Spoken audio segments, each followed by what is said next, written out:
믿어.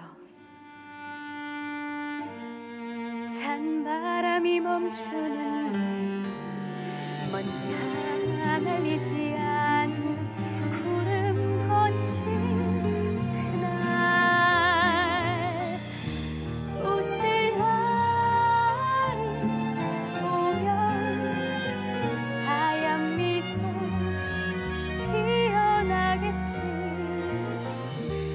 하얀 비둘기도 꾸꾸르꾸 광장을 날겠지. 봄이잖아, 그렇잖아. 이제 그만 빗장을 풀어. 무서운 표정 하지마, 무서운 말도 하지마. 그날이 올 때까지.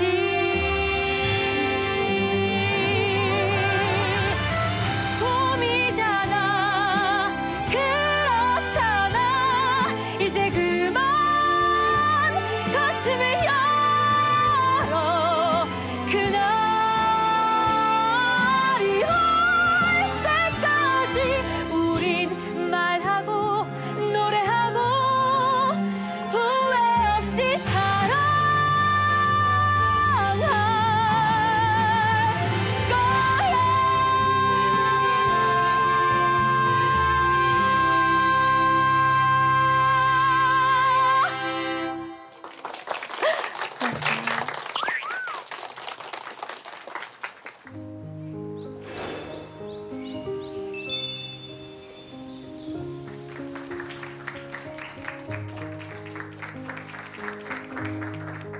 반가워요. 되게 어색하고요. 익숙한 사람 한 명 있어서 제가 아주 다니엘은 좀 아는 사이여서 한두 명 정도 편안하게 5.18 하면 뭐 떠오르는 생각이나 인상이나 궁금한 거나 뭐 이런 거 얘기해 주면 좋을 것 같은데요. 네. 이럴 때 이제 다들 시선이 피하죠. 네. 5.18 하면 떠오르는 것을 말하자면 저는 최근에 택시 운전사라는 영화를 봤었는데 거기서 5.18에 대해서 얘기를 하잖아요. 그때 그 영화를 보면서 생각난 거는 일단 국가에서 국민을 수호해야 된다는 국민이라는 존재가 그 국민들에게 총구를 돌렸다는 것에 대해서 일단 화가 났었고, 그리고 그 일을 잊어서는 절대 안 되고 다신 반복되면 안 된다는 생각을 했습니다. 말도 잘하죠, 그렇죠? 아니, 이 나이도 못했는데 이렇게 저는 이제 그 영화 저도 되게 감명 있게 봤는데 보면서 느꼈던 건 이제 물론 영화적인 상상이 좀 들어가 있긴 하지만 그 딸한테 전화하잖아요. 그래서 아빠가 지금 지켜줘야 될 사람이 있다고. 그 선택이라는 무게 굉장히 인상적이었어요. 그러니까 저도 자녀가 있고 가족이 있는데 내 가족도 소중한데 내 가족 소중한 만큼 이 사람들도 너무 소중하겠다라는 자각이 있었으니까 아마 그 행동을 했던 것 같은데 비슷한 생각 했던 것 같고요. 저는 뭐 사실 아무래도 이제 독일 사람이다 보니까 네네. 좀 요즘에 거의 한국 사람 아니에요? 감사합니다. 아무래도 이제 그 독일 기자 이제 유어겐 힌스페터라는 독일 기자도 이제 떠오르죠 아무래도.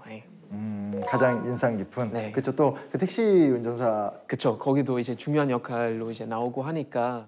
이제 그 힌츠펜터가 유명해지면서 최근에 나타난 좋은 현상은 광주의 금남로 이런 데 가면 전시할 적에 그때 왔었던 외국인 기자들의 활동상들이 많이 전시가 되고 있어요. 추가적으로. 그리고 그 당시에 이제 외국인 기자의 회고록 같은 것들이 또 번역 출간이 되고 있어서 되게 좋은 길을 연 것 같고.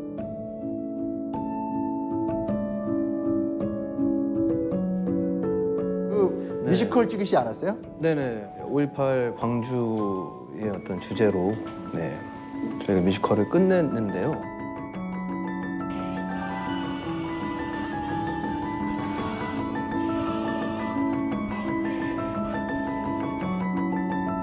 일단 5.18 이전에 서울광장에서도 너무나 많은 집회들도 있었고, 그리고 전국적으로 이제 시민운동이 계속 확산되고 있었는데 왜 하필 광주였을까요? 그게 되게 궁금하긴 해요. 왜 하필 광주였나? 네.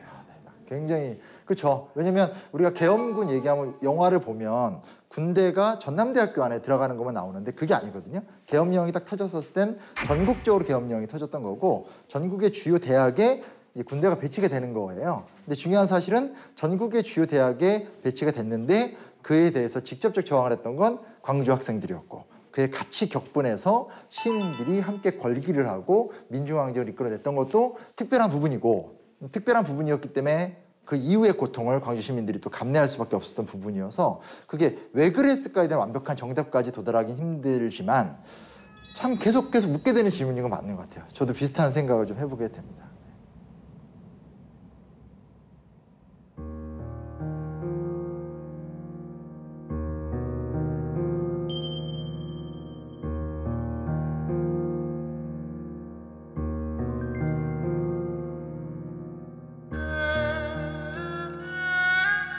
좋네. 이것도 그러고. 그리고 한 장이 조금 이쪽으로만 됐으면 적십자 한 장이 완전히 보이는데 그러니까 이걸로 아무도 이제 이 당시에는 하얀 한 장이 차득 안 했다 이런 식으로 거짓말한 거예요.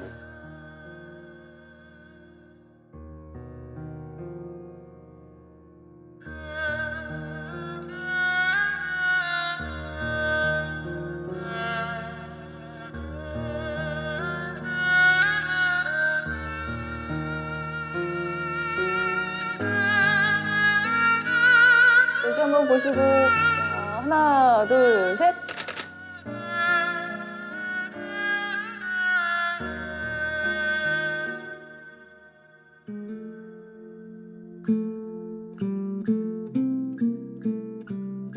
(80년 5월) 당시는 강주에 있는 전남매일신문 사진기자로서 어떻게 했든 간에 5월의 진실을 외부에 알리기 위해서 일을 했던 것입니다.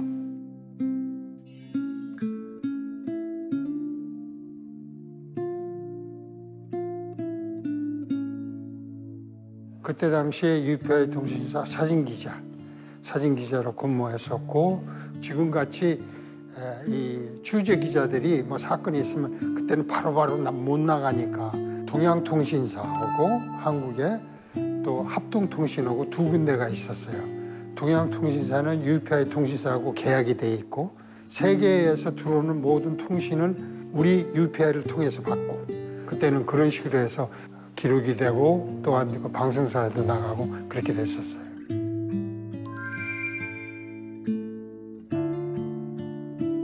(80년대) 5.18 때는 이제 서울에서 참 데모 취재에 바빴어요.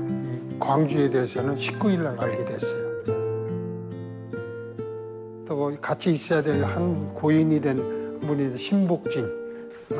이 나경태 씨하고 고 신복진 씨 안 있었으면 이 광주에 대해서는 모르고 있었을 거예요. 두 분이서 그 사진을 만들어서 보내가지고 전 세계에 전송을 하게 된 거예요. 그 세계적으로 이 사진하고 기사가 나감으로 인해 가지고 이제 그때부터 각 세계 그 취재 기자들이 광주로 몰려들었죠.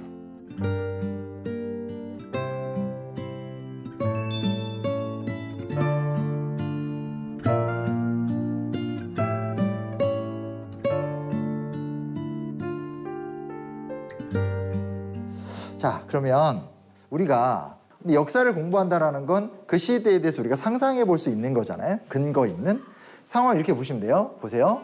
박정희와 그 기존의 군부가 권력을 장악하고 무려 20년간 통치를 했어요. 그 중에서 1972년부터는 약 7, 8년간 유신 독재 체제라고 그래서 완벽한 형태의 박정희 유일 체제로 딱 시스템을 만들어 놓은 거예요. 그럼 이게 겉으로 보이면 박정희란 존재 한 명만 보이게 되지만 실제로는 박정희에 충성하는 다양한 그룹들이 존재할 거 아니에요, 그렇죠? 그 상황에서 헤드였었던 박정희가 암살을 당했어요. 그리고 그냥 암살당한 것이 아니라 박정희를 죽였던 사람은 김재규와 중앙정보부의 일부 수뇌부가 제거를 한 거죠. 그게 무슨 얘기냐? 유신체제의 지도자와 중앙정보부의 수장이 충돌했다라는 거예요. 권력이 1인자와 2인자가 맞붙어서 무너졌다는 얘기가 되는 거죠. 그러면 당시 이제 전반적인 사회 분위기 뭐였냐면 이제 몇 달 있다가 헌법 좀 개정하고 투표해서 누구 중에 한 명이 대통령이 될 것이고 그리고 사회도 민주화가 되겠네라고 보편적으로 생각을 하고 있었죠. 근데 문제는 뭐냐면 아까 제가 말씀드렸듯이 배경을 한번 생각해 보자는 거예요. 하나의 체제가 겉으로는 한 인물로 집중이 되어 있지만 그 시스템이 운영되려면 굉장히 다양한 집단이 그 인물에게 충성을 하고 있어야 되잖아요. 근데 그중에 가장 옆에서 충성하고 있었던 사람이 배신을 했어요. 그럼 다른 사람들은 비슷한 생각을 할까요, 안 할까요? 당연히 할 수밖에 없게 되는 과정인 거죠. 그러면서 사실은 아무도 몰랐었던 이 보안사령관 전두환이라는 존재가 갑자기 급부상을 하게 돼요. 근데 그중에 가장 핵심적인 사건은 뭐였냐면 전두환 보안사령관이 중앙정보부장 서리직을 겸직을 해요. 자, 전두환 보안사령관이 봐봐요. 보안사라는 건 군대 내의 정보기관을 얘기해요. 그러니까 군인들의 정보 조직으로서 전국을 관리하는 거예요. 중앙정보부는 알다시피 CIA 같은 거잖아요. 국가정보기관이에요. 이 두 개를 전두환 장군이 다 겸직을 하는 거예요. 이런 식으로 이제 권력을 쭉 장악해 나가다가 80년 5월 17일이 되면 전국 비상계엄 확대라는 걸 하게 되면서 실질적으로 기존의 정치인들의 활동을 다 막아버리고 본인이 이제 전면에 나서는 과정으로 나가게 되는데, 근데 이제 여기서 흥미로운 게 뭐냐면 내가 권력을 장악하려면 명분이 필요하잖아요. 예. 왜냐면 누가 봐도 전 국민이 다 이제 민정이양을 기대하고 있는 상황이니까 빨리 헌법 개정에서 투표를 해야 되는데, 아, 그게 아니야. 지금 알고 보니까 큰일 났어. 지금 그럴 때가 아니고 내가 해야 돼. 뭐 이런 식의 상황을 만들려면 뭔가 명분이 있어야 되겠죠. 나라가 큰일 났다. 첫 번째, 북한의 침략 위험이 있다. 두 번째, 대학생들의 사실은 데모와 시위인데 데모와 시위란 말을 쓰지 않고 대학생들의 소요가 극심하다. 그러니까 소요라는 말은 말 그대로 이제 데모나 시위는 저항을 하는 걸 의미를 품고 있는데 소요는 폭동을 이야기하는 거예요. 네, 그러니까 지금 대학생들이 소요를 일삼고 있는데 정도가 너무 심하다. 이 두 가지로 자기들끼리 막 합리화를 시키는 거예요. 그러니까 말 그대로 그냥 언제나 우리가 갖고 있는 북한에 대한 공포, 전쟁 위협을 한번 이렇게 환기를 시키면서 너네 겁나지? 겁나지? 지금 이거 하고 있는 거예요. 근데 이제 실질적인 게 뭐냐면 그러면서 반대편에서 이제 5개월이 지나도 민주화가 안 되니까 대학생들이 화나잖아요.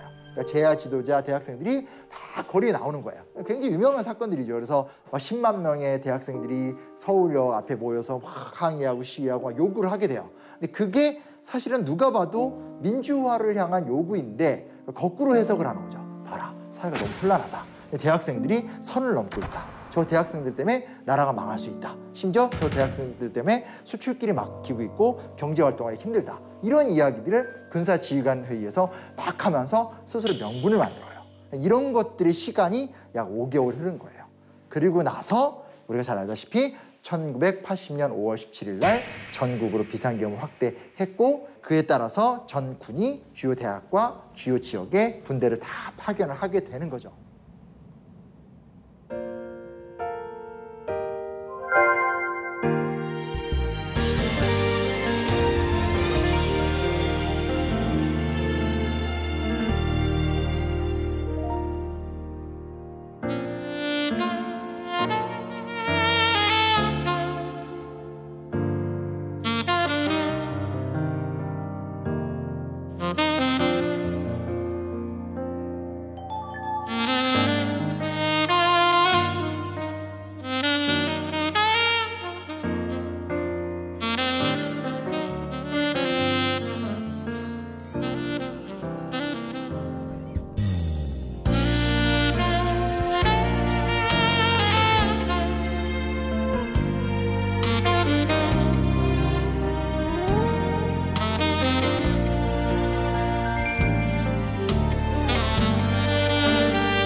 아유, 선배님 오셨습니까? 반갑습니다.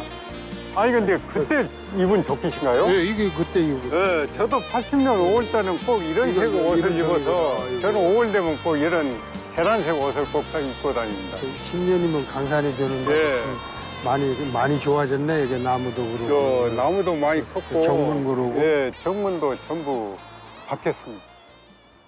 내가 이제 여기 처음 왔을 때 공수부대들이 안에 들어가 있고 학생들은 바깥에서 돌아다녔어요. 예? 그 여단되고 그래서 그때 내가 왔다가 가려가지고 나중에 이제 광주 이 사건이 커졌어요. 예. 그러니까 전남대 학생들이 교내에서만 계속 민주주의를 외치고 시위를 했었거든요. 저 공간 뒤편에 도서관에서 단식을 하고, 그리고 이제 이게 이제 그때 서부경찰서가 생겼는데요. 바로 이 사진이 5월 8일 날 사진입니다. 58. 그러니까 김영수 총경이시고, 그리고 여기가 바로 박관현 총학생 회장입니다. 회장님. 그 총학생 회장하고 요 교문 철문에서 합의를 봐요. 저 우리가 10m만 앞에 나가서 구호를 외치고 들어가려니까 문 좀 열어요. 그래가지고 합의를 봐갖고 서장이 문을 열게 해줍니다. 그래서 학생들이 앞으로 교문을 열고 나와가지고 이렇게 비상계엄 즉각 해제해라, 이런 식으로 구호를 외치고 그럽니다. 여기서 보면은 지금 여 나무들이 이렇게 많이 컸지만은 여기서 보면 본관이 거의 안 보이잖아요. 안 보이죠. 옛날에 이렇게 잘 잘 보였거든요. 보였지. 그러니까 구호를 이렇게 외치고 그리고 학교로 들어갑니다. 이렇게 평화스럽게 했단 말입니다. 그게 저 교내에서 시작된 거는 이제 그 계엄령 후에 예. 이제 그 저 강제 지나 보니까는 이제 그때부터 반발이 강해졌겠구만, 학생 아이들이. 그리고 이 총학생 회장 박관현 씨는 나중에 5.18 항쟁 기간이 지난 다음에 잡혀가지고 교도소 수감 중에 단식 투쟁을 해가지고 전담병으로 오가고 옮겼는데 죽었죠. 예. 근데 정말로 그 연설이나 하면은 너무 잘한 거예요. 그러니까 저는 5.18 항쟁 기간이 되면 박관현 씨 목소리가 그렇게 내 귀에 생생합니다. 지금도 생생해. 이 거대한 민족의 대열에 우리 대학인도 적극 동참, 민족의 민주재단의 희생물이 되기를 바라면서 노예와 같이 굴종거리며 얽매여 살아가는 우리 국민이 이제는 민주화 시대를 맞이하여서 동참하자고 했는 데 대해서 누가 반대하는 사람이 있겠습니까, 여러분?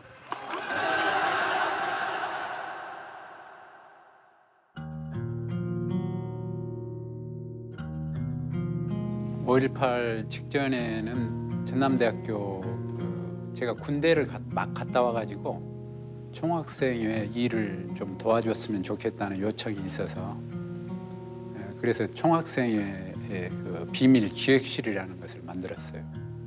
유신 체제가 붕괴가 되고 새로운 민주 질서를 만들자는 것이 당시의 최대 목표였기 때문에 시민들에게 우리가 가지고 있는 생각을 알리자는 것이었죠. 그래서 우리가 한번 제안을 해보자.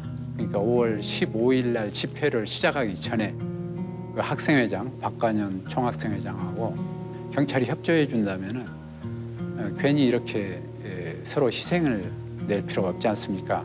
저를 믿고 한번 허락해 주십시오. 그러면은 틀림없이 평화적인 방법으로 집회가 되도록 하겠습니다. 그러면서 이제 야간 집회를, 횃불 집회를 하겠다고 그러니까 좋다, 그러면 한번 믿고 할 테니까 저녁에 이 집회를 허용을 해준 대신에 절대 불상사가 없도록 학생회가 책임을 지도록 한다. 그리고 문제가 생기지 않도록 경찰도 주변 정리들을 하거나 에스코트를 하거나 그런 일을 하겠다. 거기까지 이제 합의가 되고 나서 그 5월 15일 집회 때 그 사실을 알렸던 것이죠. 그래서 우리가 피 흘리지 않고 희생 치르지 않고 우리의 뜻을 국민들에게 알릴 수 있게 됐다 해가지고는 5월 16일 민족민주화 대성회를 횃불 집회로 이렇게 기획을 했었던 것이죠. 그래서 상당히 그 큰 호응을 받았었습니다.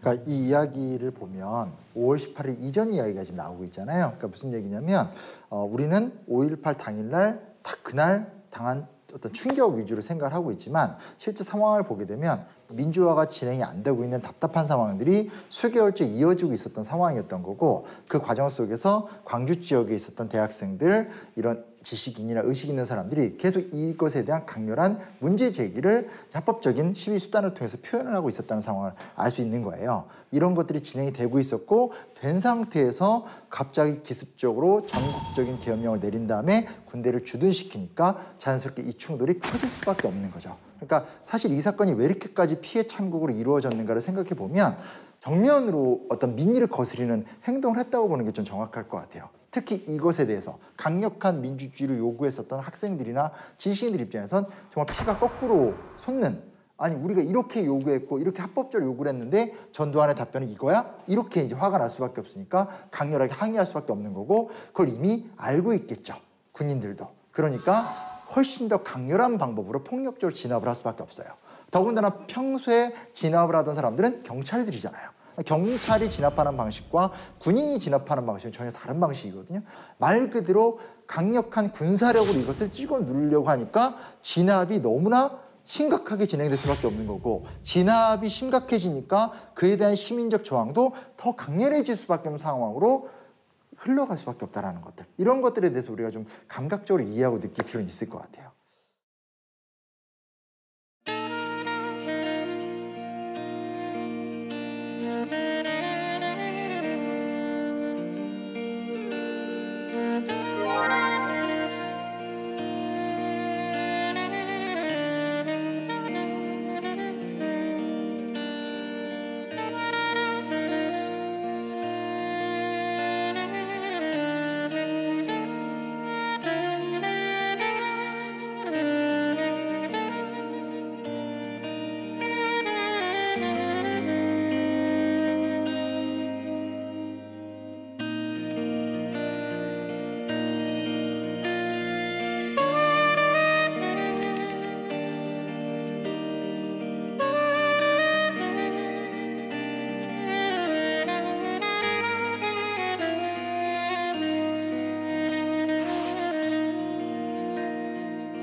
호텔인 모양인데 새로 지었네요. 예, 이건 지금은 호텔은 아니고 당시의 관광 호텔 자리입니다, 이게. 그게 이제 그래가지고 당시에 여기에 외신 기자들이 주로 여기에서 많이 자고 전부 다 여기서 기자들 취재를 오면. 했죠.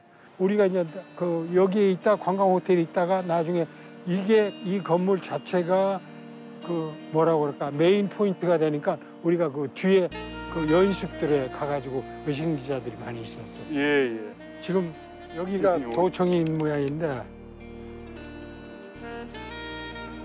지금 이게 분수대 이제 여기 이제 사람들이 쫙 모여가지고 예, 내거리인가에서 쫙 나와 예, 사람들이 전부 다 예. 모이게 돼 있다고 이게.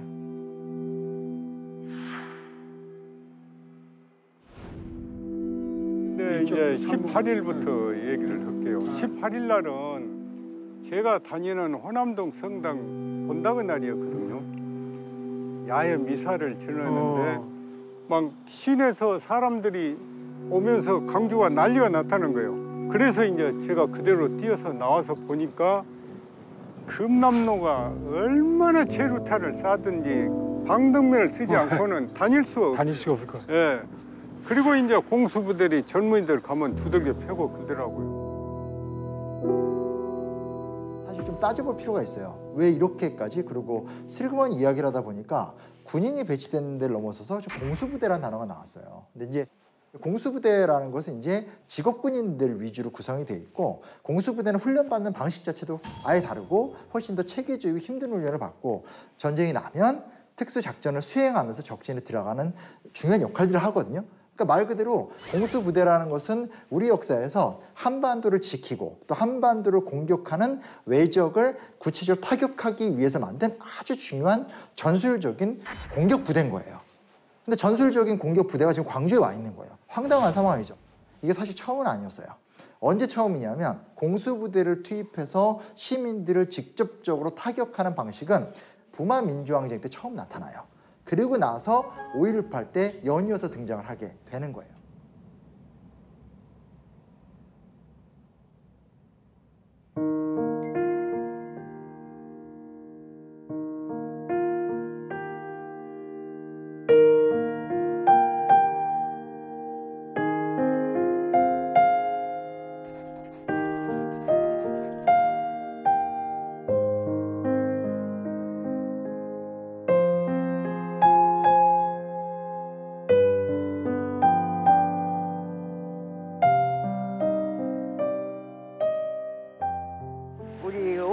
엄마들은 5월의 엄마들은 이렇게 봄이 오면 서러운 엄마예요. 마음이 어쩐지 모르게 나도 모르게 서글퍼 봄이 다치고.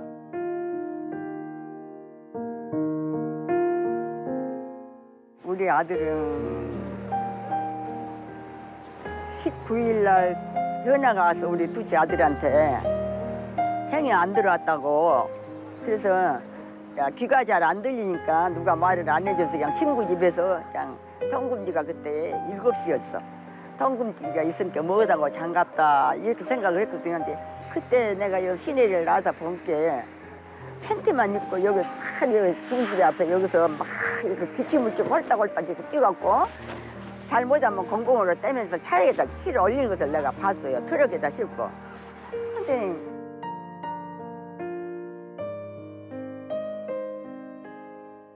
전화가 왔어요.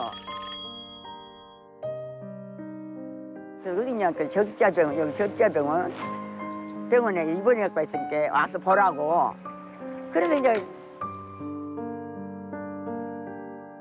쫓아가서는 이제 어디다 입원했냐. 입원한 것을 가르쳐주라니까 다 어째 스먹스먹하고 안 가실 텐데 어떤 남편 한 분이 나를 따르시오 그래. 그래서 이제 어디로 데리고 간 그 영안실인지 몰랐거든요.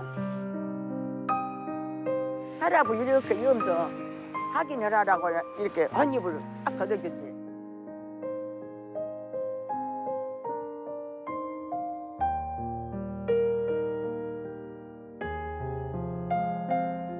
우리 아들이잖아요.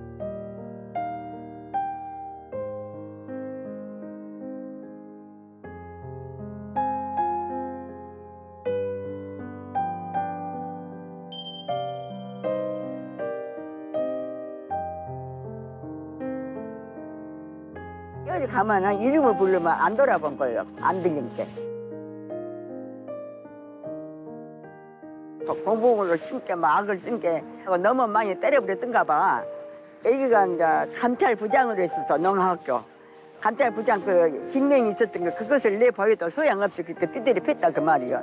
그러니까 이제 그 나중에서 그서는 도대체 눈에서 입에서 코에서 막 피가 막 이렇게 터져가지고 내가 이제 그런 말을 안 하고 싶은데 먹이면 이렇게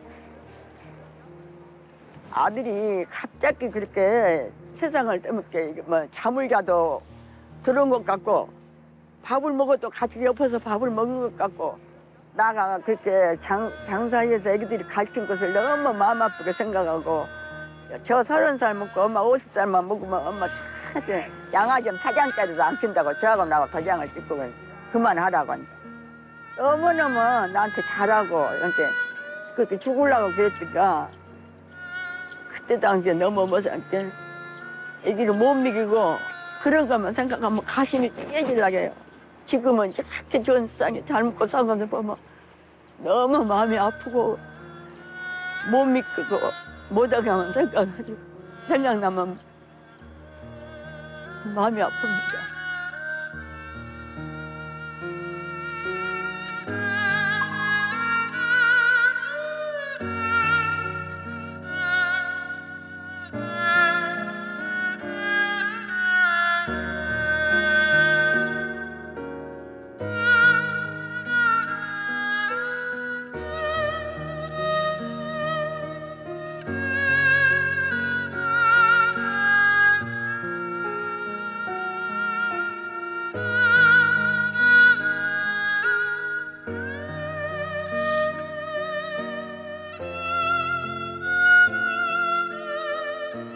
저희는 봄이 오면 일단 기분이 좋잖아요. 되게 추웠던 그 시간들을 이제 보내고 두꺼운 패딩도 벗고 외투도 벗고 이제 봄이 오면 일단 모든 게 새롭게 시작하는 그 달이라고 우리가 생각을 하는데 5월의 엄마라는 표현 그리고 그것이 이제 봄이 오면 서럽다라는 그 말씀이 이렇게 좀 그게 좀 마음이 너무 아프면서 그들에게 봄은 또 다른 봄이구나, 봄일 수밖에 없겠구나 하면서 좀 그런 게 좀 마음이 많이 아팠던.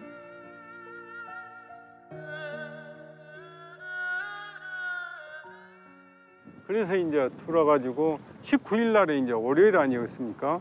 뭐 이제 그때부터 공수부대들이 그렇게 강경 진압이 시작됐거든요. 출근을 했는데 이 제가 전일빌딩은 전남일보 건물 아닙니까? 그렇지. 근데 전남일 기자가 여기 건물에 왔었죠. 5층에가 마치 그 대한교육보험이었습니다. 그 지사장이 내 친구여가지고 주로 거기서 찍고.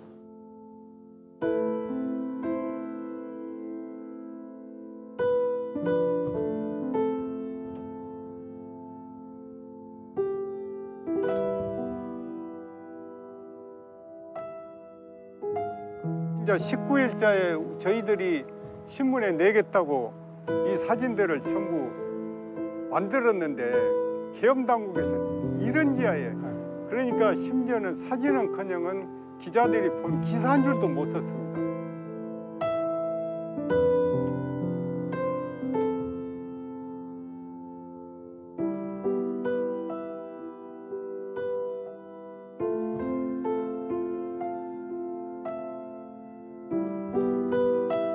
그러니까 시민들이나 학생들이 그때부터 기자들을 보면 잡아 죽이려고 그랬습니다. 신문에 내지도 못한 놈들이 다니는. 취재한다고. 예. 그래가지고 굉장히 어려웠었죠. 그래가지고 내가 20일 날 여기 광주를 처음 왔어요. 왔는데 그때 대대냐면 와서 보니까 KBS하고 MBC 불이 타가지고 밤새도록 불 나가지고 탔대. 근데 연기가 뽕뽕 나고 있더라고. 이 서울에 이 사진을 만들어가지고 보낸 날짜가 언제야? 서울에 보낸 거야. 우리가 이제 19일 날이 될 거예요. 예. 19일 날. 그러니까 이것이 이제 이런 사진을 절대 이제 우리 신문에는 못 쓰니까 외국에 좀 보냅시다. 그래가지고 우리 전남면에 외국 그 독일 유학을 갔다 온 문순태 씨라고 편집국에 있던 분. 예. 그분을 통해서 그 통신을 통해서 외국으로 보도가 됐었죠. 그래가지고 AP하고 UPI 그때 당시에 두 군데서 보냈어요. 이제 고인 대신 우리 김천길 씨하고 나하고 둘이서 그렇게 해가지고 그 19일 날 내가 알기로서는 19일 날 저녁 때 우리가 전송을 한 걸로 알고 있거든. 이걸 이제 처음에 예신에 줘가지고 저 젊은이 피투성입니다 이게.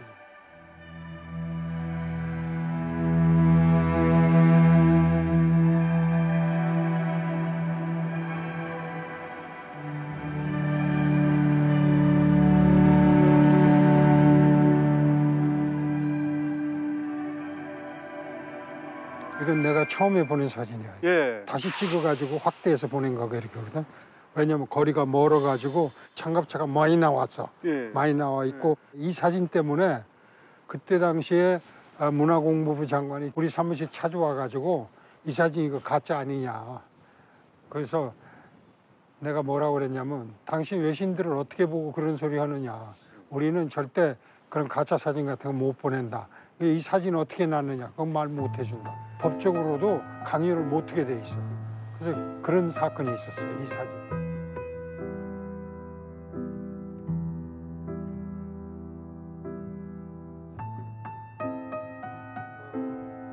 여기 보면 적십자 안장이 그대로 보이지 않습니까?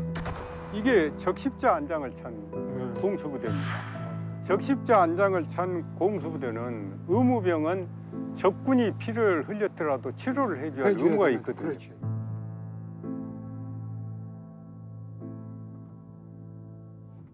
막 고개가 돌아가죠, 그렇죠? 저도 말하면서 되게 화가 나요. 화가 나는 게 되게 당연한 건데 황망하지 않아요? 잘 보시면 이 장갑차와 군인들 사이에 한 명을 무릎 꿇려서 협박하고 있는 사진을 연사로 찍은 사진이거든요. 이게 그러니까 최근에 우리가 우크라이나 사태가 있어서 더 예민한 상황이지만 그 러시아가 우크라이나를 쳐들어가서 우크라이나에서 뭐 부차지와 학살 같은 이야기 나오잖아요. 그것도 정말 화가 나잖아요. 보면 어떻게 저럴 수 있나. 그리고 시민들이 어디 막 공장에 갇혀 있고 화가 나는데 사실 똑같은 일이 지금 일어나는 거고. 그래서 사실은 이 사진 한 장 한 장들이 차분하게 이 맥락을 보고 살펴보면 어떻게 이런 일이 일어났는가. 뭐 이런 거에 대한 우리가 질문들을 좀 해볼 수밖에 없는. 그러니까 자연스럽게 사진이 앞에 보시면 진압하는 모습들의 모습이 나오다가 이런 진압에도 불구하고 드디어 이제 시민들이 등장을 하기 시작을 하는 거죠. 그래서 시민들이 부상당한 시민을 옮기거나 이런 모습들이 등장을 하게 됩니다.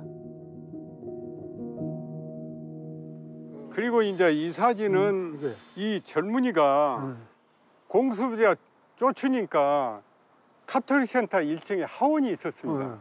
그 하원으로 숨었는데 공수부대 가서 찾아내가지고 얼마나 둘이 거의 눈알이 빠지다시피 해가지고 이 애국 선교사하고 여기가 CBS 노병우 기자입니다. 그 노병우 기자가 가운을 입었는데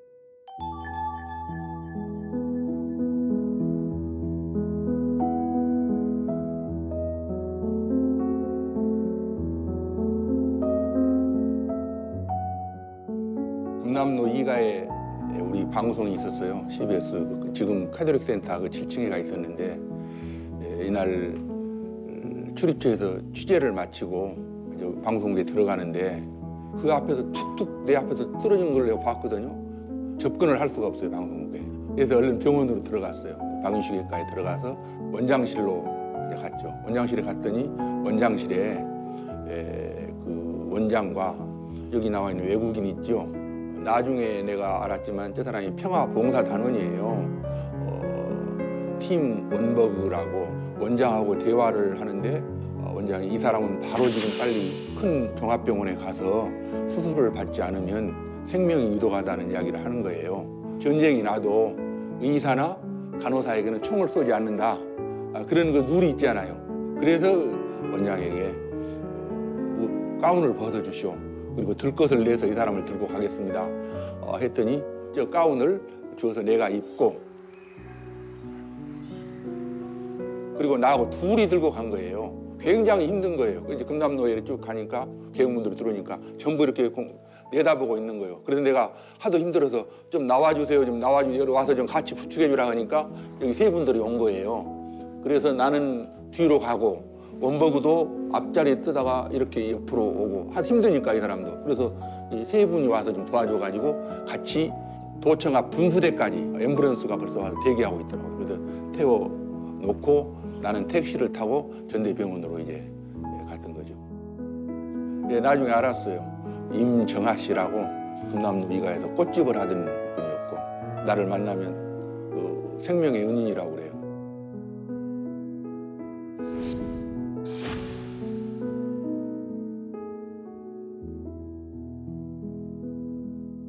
그동안에 무슨 일이 있었냐면 이제 그 계엄하에서 언론 검열이 있어요.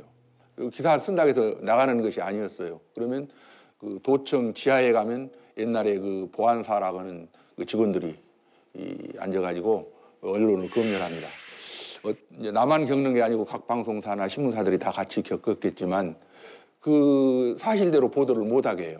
예를 들면 전남대학교 학생들이 데모를 했는데 그 수가 2만 명이다 하면 취재 기자가 2만 명이라 써서 보내잖아요. 방송을 해요. 하면은 바로 그 보안사에서 뭐라고 합니다. 체크해가지고 왜 이렇게 되느냐. 그래 이제 또 한 200명으로 고쳐버려요. 200명으로 고치면 그걸 방송을 하게 되면은 시민들이 전화가 와요. 또 그러면 내가 다시 또 2만 명으로 고치면 뭐라는 거야. 이제 심할서 쓰라는 거예요. 왜 마음대로 고쳐요.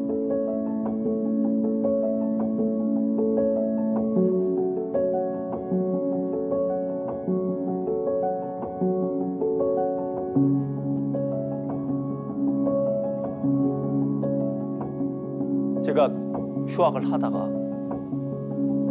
가을에 입대를 했어요. 자대 배치를 받았는데 그게 80년 광주예요. 저부터는 가을에 들어갔으니까 광주 유혈 사태를 겪지 못했고 제 위에 고참들은 광주 유혈 사태를 겪은 거죠. 입대를 해서 처음 겪은 일은 시민에게 총 쏘지 말라고 명령했던 사단장이 강제로 퇴임하는 이임식이었어요. 거기서부터 시작이죠. 해마다 5월이 되면 모든 군은 긴장을 하죠. 특히 광주에 있는 부대는 더 긴장을 해야 되고 광주에 있는 유일한 전투부대인 우리 부대는 맨 앞에 서야 되는 거죠. 해마다 봄이 되면 이런 일들이 계속 반복되죠.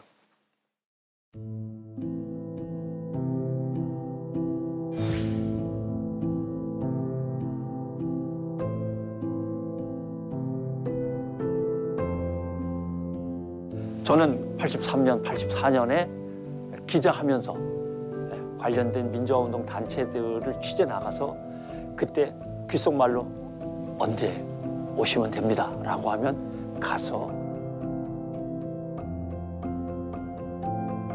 까만 커튼을 창문에다 다 친 다음에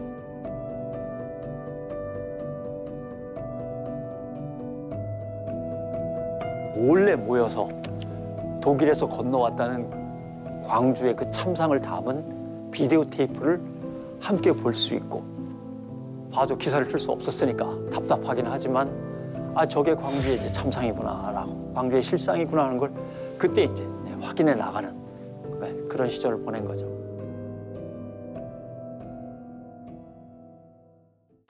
편집국 사무실을 들락날락하면서 형사들이 어떤 뉴스가 오고 가는지, 어떤 뉴스가 어떤 식으로 나가는지를 체크해서 보고하고, 보고하면은 윗선에서 또 연락이 와서 그 기사가 통제당하기도 하고 약간씩 변질되기도 하는 이런 일도 벌어지고, 그러다가 이제 어느 날 기자직이 박탈되면 총무부로 가고, 저 같은 경우는 성우실 근무도 해봤어요.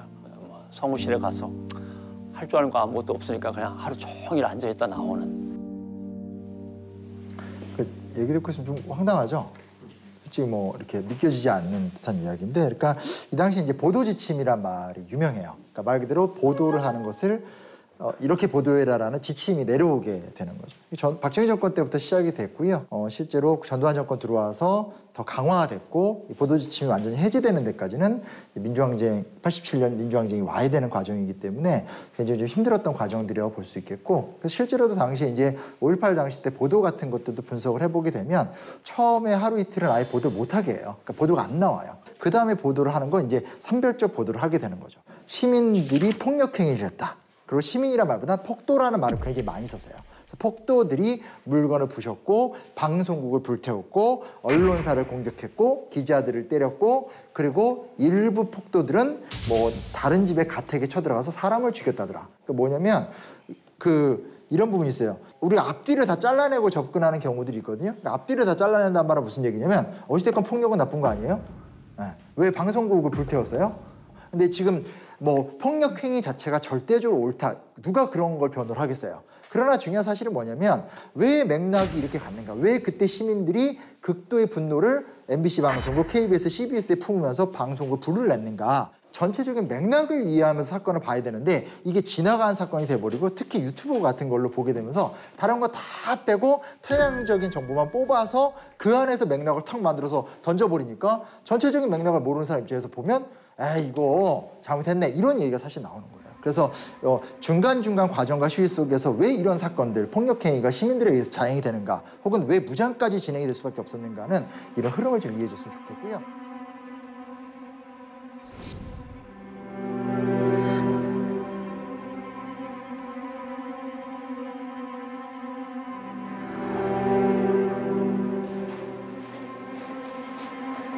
아, 저기 총차죽이구나, 맞은 거. 예, 여기 거울에 다 비치게 해가지고, 여기에도 좀 어느 총이 헬기에서 싼 거 아니면 이런 흔적이 나올 수가 없거든요. 이게 바로 역사 현장 아니겠습니까? 헬기에서 여기 뭐 무차별 사격한 것 같은데 몇 발 정도가 지금 나와 있어요? 245개가 총자국이 나온 겁니다.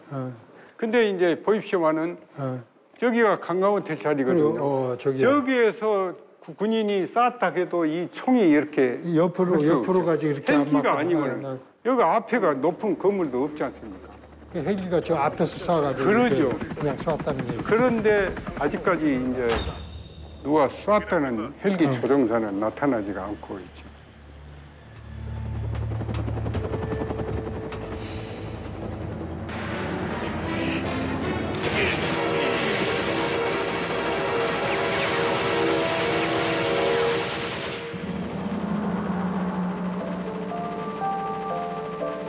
저격수들이 됐죠. 우리가 사진 찍을 때 저희들 봤으면 쏴버렸을 거 아닙니까? 그렇지. 그러니까 지금 생각하면 같이 옵니다. 이 전일 빌딩 자체도 이제 없어져 버렸으면 5.18 흔적이 정말로 사라지고 그랬는데, 다행히 이게 건물이 살게 됐었죠.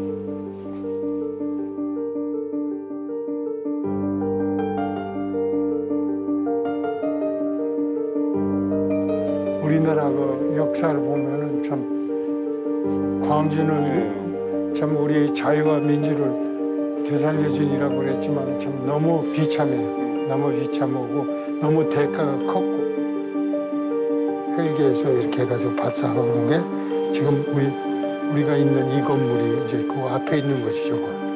거기 맞은 거. 네, 저 앞에 큰 거. 저 21일은 20일 날 밤에 저녁 내내 시위가 계속됐지 않습니까? 그렇지. 근데 21일 날 새벽에 금남로 사가에 한국은행 지점이 있었는데 그 앞에 시체 두 구가 나타납니다. 그러니까 니역거에서 강주역 근방에서 죽은 사람 싣고 온 거지. 예, 그러죠. 그것을 보는 시민이나 학생들이 새벽부터 아침에 막 계속 늘어난 거예요. 그러니까 공수부대는 언제나 이제 전입빌딩하고 IMC 사이에 중점 바리케이드를 치고, 근데 그 흥분한 시민이나 군중에 의해서 공수부대가 차츰차츰 밀려납니다. 전남 도청까지 밀려납니다. 그래서 이 사진을 찍고 저는 다시 전입빌딩으로 올라왔었죠. 근데 계속 밀려나니까 저도 사실은 전입빌딩에 있어서 겁이 나더라고요. 그래서 이제 전입빌딩 내려가지고 제가 혹에 들어간다는 게 공수부대 사이를 제가 들어간 거예요. 지금 생각해도 왜 내가 공수부대 사이를 들어갔는가 모르겠어요. 그 무서운 공수부대. 더구나 시민이나 학생도 무서웠지만 공수부대는 더 무섭지 않습니까? 그때 제가 들어가서 보니까 참모 대위. 근데 그 대위가 통신병한테 발표명령 어떻게 된 거냐 다그칩니다. 그래가지고 이제 명찰을 보니까 차정한 대위더라고요. 그 통신병 명찰을 보려고 하니까 통신병은 가려서 이름을 못 보고.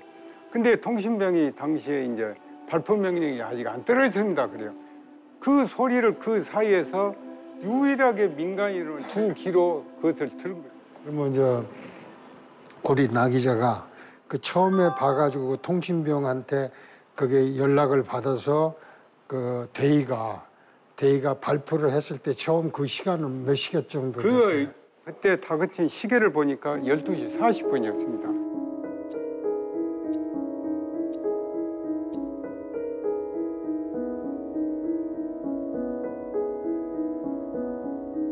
그리고 좀 지나가지고 1시쯤에 통신병이 차대위한테 발표 명령이다 그러니까 차대위가 그대로 발표를 해버렸거든요.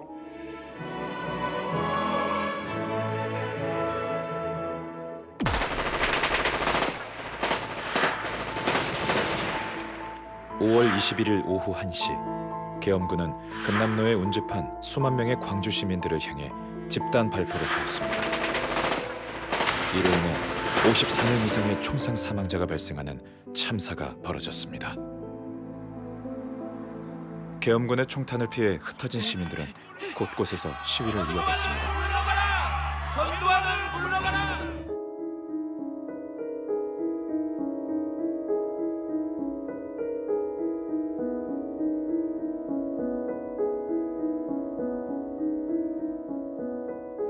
그러니까 저도 이제 아주 겁을 먹고 전남 도청 앞으로 들어왔습니다.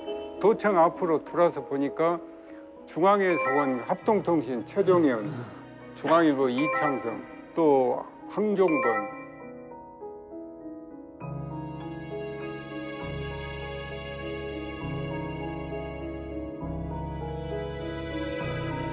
모처럼 쉬는 날에서 그 당시에도 서울에 계속 시위가 있어가지고 텔레비에 쇼쇼쇼라는 프로그램을 하더라고요. 그걸 보는데 전화가 왔어요. 그래서 전화 받으니까 광주에 소요가 있다고 그러는데 바람이 났어요. 이렇게 좀 갔다 오라고 그렇게 이제. 그래서 같이 가서 광주 톨게이트 쪽에 가니까 창문을 여는데 가스 냄새가 나는 거예요. 그래가지고 속으로 아이고 이게 심상치가 않다라는 기분이 들더라고요.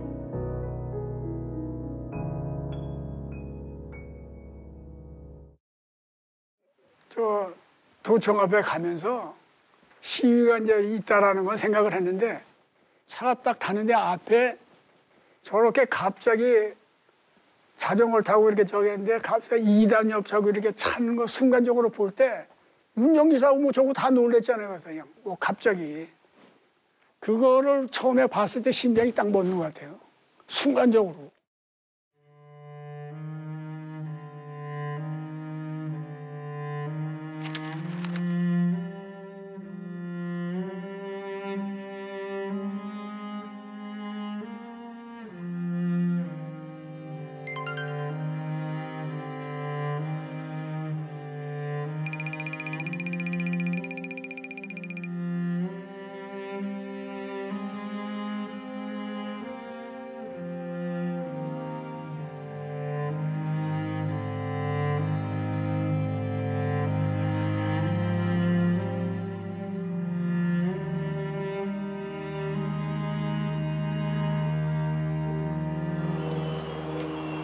지금 민주광장으로 몇 명이 돼가지고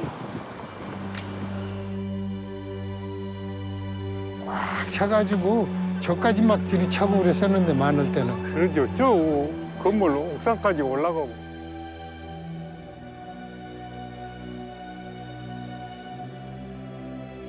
이 건물은 그대로입니다. 근데 이 옆에가 의회가 또 하나 있었거든요. 그렇죠. 그걸 그게 헐고. 없잖아. 예.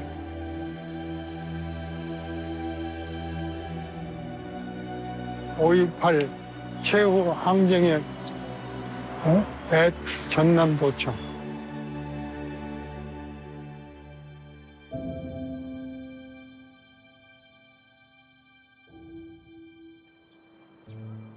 이 카메라가 80년대 쓰던 카메라인데 그 전에 나온 거야. 이게 79년도서부터 쓰던 거야, 이게. 저희들이 이제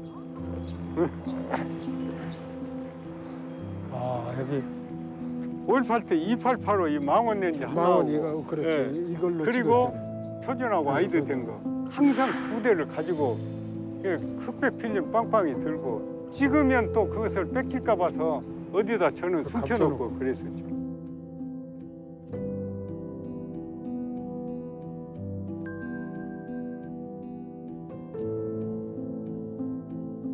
저희 비디오 보시다시피 제가 21일 날 도청 안으로 들어왔었죠.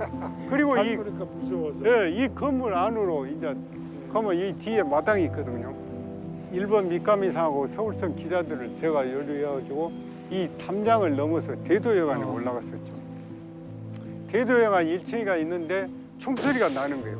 5층 옥상에 올라가니까 저 충장로 1가 이 바로 이 옆에가 도심 빌딩입니다. 그렇지. 그 빌딩 앞에가 전신주 하나가 있는데 거기서 사람이 툭 쓰러지는 거예요. 맞아가. 네.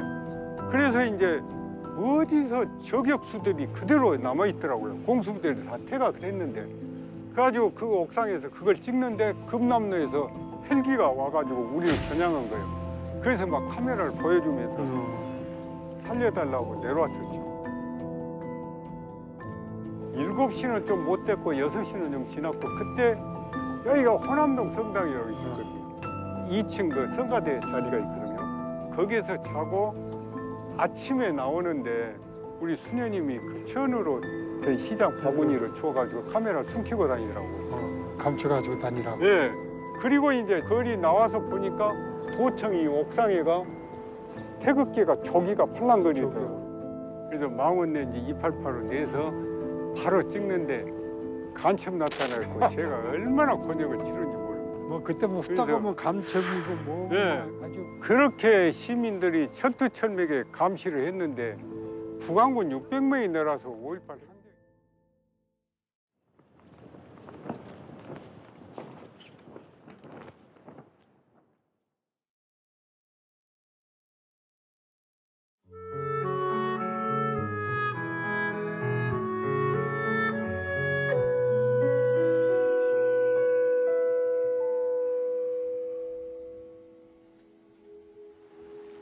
난로에 땔감 찾아 솔방울 줍던 곱슬머리 착한 순이 반지하 이불 공장 미싱 돌리고 밤이면 학생들 가르치던 그런 어느 날 숨이 가쁘다며 시름시름 앓다 떠나간 순이 그 애달고 하얀 얼굴 하얀 손가락 깃털처럼 가볍던 그 가슴은 얼마나 답답했을까. 그 포근하던 하얀 이불 숨이 마지막까지 숨을 막았네.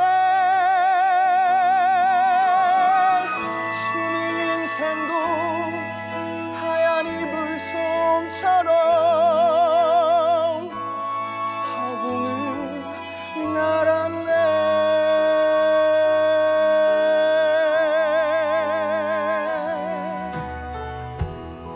너의 무덤 앞에서 다 잡았던 그 맹세 땀과 눈물 삼키며 들불처럼 일어나자던 나의 님은 차마 떠나갔건만 남아있는 난 자꾸 무너지네. 먼저 간 사람아 앞서간 동지여 내 곁에 머물러 날 붙들어 주어. 진실을 진실로 남겨지기를 기억되기를 내게 힘을 주어. 우리의 약속 우리의 맹세대로 들불처럼 일어나길. 진실을 진실로 남겨지기를 기억되기를 내게 힘을 주어.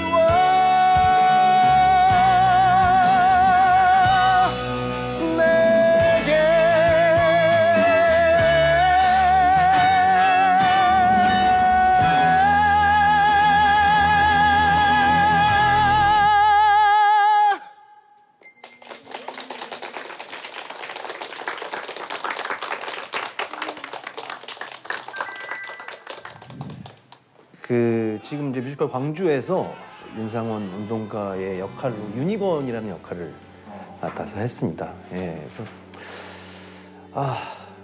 아프죠. 예, 마음이 많이 아프고 정말 뭐 들불야기에서 학생들을 가르치면서 강의를 했던 그 사람이 펜을 잡아야 했던 사람인데 어쩔 수 없이 이런 상황에 놓여서 총을 잡아야 하는 그런 상황들이 얼마나 좀 어려운 선택이었을까라는 생각을 굉장히 많이 하게 됐어요. 그래서 연기를 하면서도 많이 힘들어요. 예. 울기도 많이 울고 극적으로 표현을 하면서 연기를 하고 있지만 이런 감정 자체가 또 잘못 전달되면 어떻게 될까라는 그런 우려들도 항상 마음속에 있었었고 진실되게 그분들의 마음을 표현하려고 노력을 많이 했었었죠. 예. 지금도 많이 뜨겁습니다. 제안이 왔었을 때 받아들이기 쉽지 않았을 것 같은데. 알리고 싶었어요. 예, 많은 사람들에게. 그리고 또 지금 어린 젊은 친구들에게 과연 이건 어떻게 지금 받아들이고 있을까라는 생각도 좀 했던 것 같고. 지금 사실은 이준님께서 말씀을 하셨지만 펜을 들고 있어야 되는 사람이 총을 들게 됐다는 얘기를 하게 되잖아요. 그 윤상원이라는 이름을 들어보신 분이 있을지 모르겠어요. 어떤 사건이든지 사건 자체는 우연히 일어나잖아요. 근데 그 사건의 의미를 만들어내는 건 그중에 의식 있는 사람들이 있기 때문에 가능한 이야기거든요. 윤상원 같은 경우는 쉽게 말하면 학생으로 평범하게 자라다가 공부 열심히 해서 서울에 있는 은행에 취직을 했어요. 그러니까 나름대로 이제 출세한 사람인 거죠. 근데 이제 커가는 과정 속에서 광주 지역에서 풀뿌리로 민주화 운동을 한다라든지 야학을 한다라든지 노동자 문제에 대해서 관심을 갖고 있는 사람들이 있다라든지 이런 사람들하고 교류를 하면서 굉장한 내적 번민에 빠져들게 돼요. 과연 내가 지금 이런 식으로 사는 것이 올바른가? 그 시점에 사실은 취직하고 얼마 안 됐었을 때 광주 지역의 동료들한테 연락이 와요. 그래서 우리가 야학도 하고 또 이렇게 노동운동도 하고 하니까 함께 좀 꼭 동참해 줬으면 좋겠다. 사실은 진짜 번듯한 은행 직원, 주택은행 직원이었거든요. 그 자리를 내리고 사실 광주에 돌아와서 심지어 위장 취업이라고 해서 노동자들의 현실을 정확하게 알기 위해서 굉장히 척박한 이 노동시설에 취업을 해서 활동을 하게 되고 또 그 비슷한 시점에 들풀야학이라고 해서 이 지역 공동체에서 노동자들 교육시키고 민주화에 대한 의식도 깨고 이런 어떤 활동들이 이루어지는데 그쪽에서 또 연락이 오는 거예요. 그래서 함께 좀 했으면 좋겠다라고 할 때 지금 이것도 엄청난 선택인데 사실 그것까지 선택한다니 너무 힘들잖아요. 근데 결국은 또 그 이야기를 받아들이고 이 박기선 씨가 주도했었던 들풀야학이라는 곳에서 또 강의도 하고 활동도 해가요. 제가 말을 할 때는 윤상원 한 명으로 보통 얘기를 하고 많은 사람들이 주로 이 5.18 운동의 민주성 민주화 운동으로서의 위상과 민중항쟁으로서의 가치를 이야기할 때 주로 이분을 이야기하는데 이분을 중심으로 해서 이런 소위 말하는 광주 지역에 뜻있는 시민들이 있었다는 거예요. 그래서 이 사람들이 사전에 미리 준비를 하고 있었던 거죠. 그래서 실질적으로 자기들이 항상 공부하고 이 지역에 단순하게 정치적 민주화만 이야기하는 것이 아니라 노동자의 삶, 사회적인 삶 이런 것들을 다 고려하면서 활동을 해나갔다라는 것들. 그러니까 5.18 민주화 운동이 격화가 됐었을 때 이 사람들이 중요한 역할을 할 수밖에 없었던 거죠. 제가 이 얘기를 왜 꼭 하냐면 우리가 보는 대부분의 영화나 드라마는 외국인, 그러니까 이게 나쁘다는 게 아닌데 주로 이제 이방인의 시선에서 그리면서 신선하게 그리는데 사실 그런 사건은 없거든요. 그분들이 안 중요하다는 것이 아니라 결국 내부에서 나오는 힘이거든요.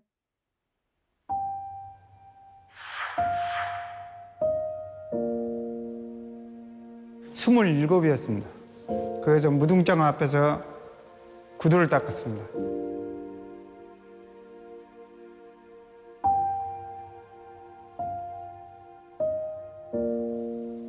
그리고 공부를 했고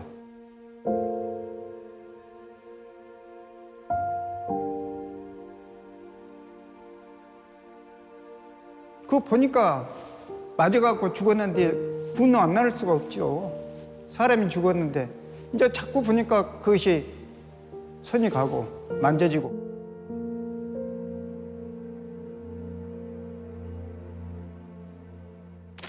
적재병원에서도 모시고 오고 전대병원에서도 모시고 오고 반 정도는 열어놓습니다. 신원을 확인해야 되기 때문에. 그런데 부패가 되어가지고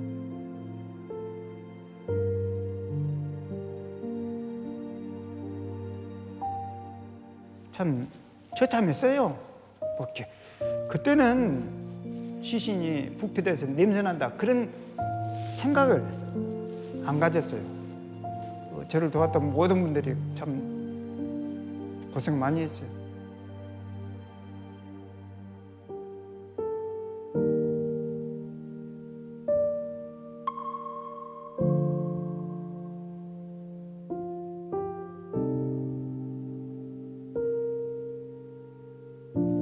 (5월 27일) 날 새벽 1시 반에 제가 여기서 나갔습니다. 도망간 거죠, 도망가. 저만 이렇게 도망가고 살아가고 있고 여기서 저를 도왔던 사람들이 여럿이 죽었습니다. 그래서 저는 안 오고 싶어요.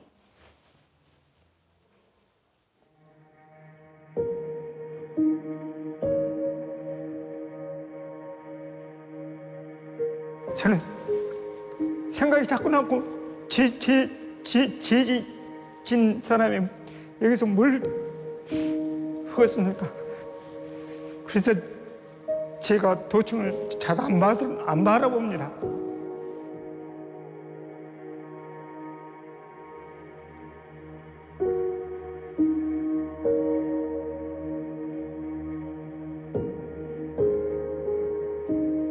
정말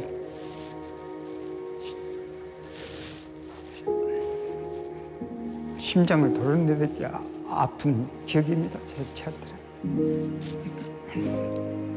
그 젊은 학생들이 왜 죽어야 하는가? 그래서 아픕니다.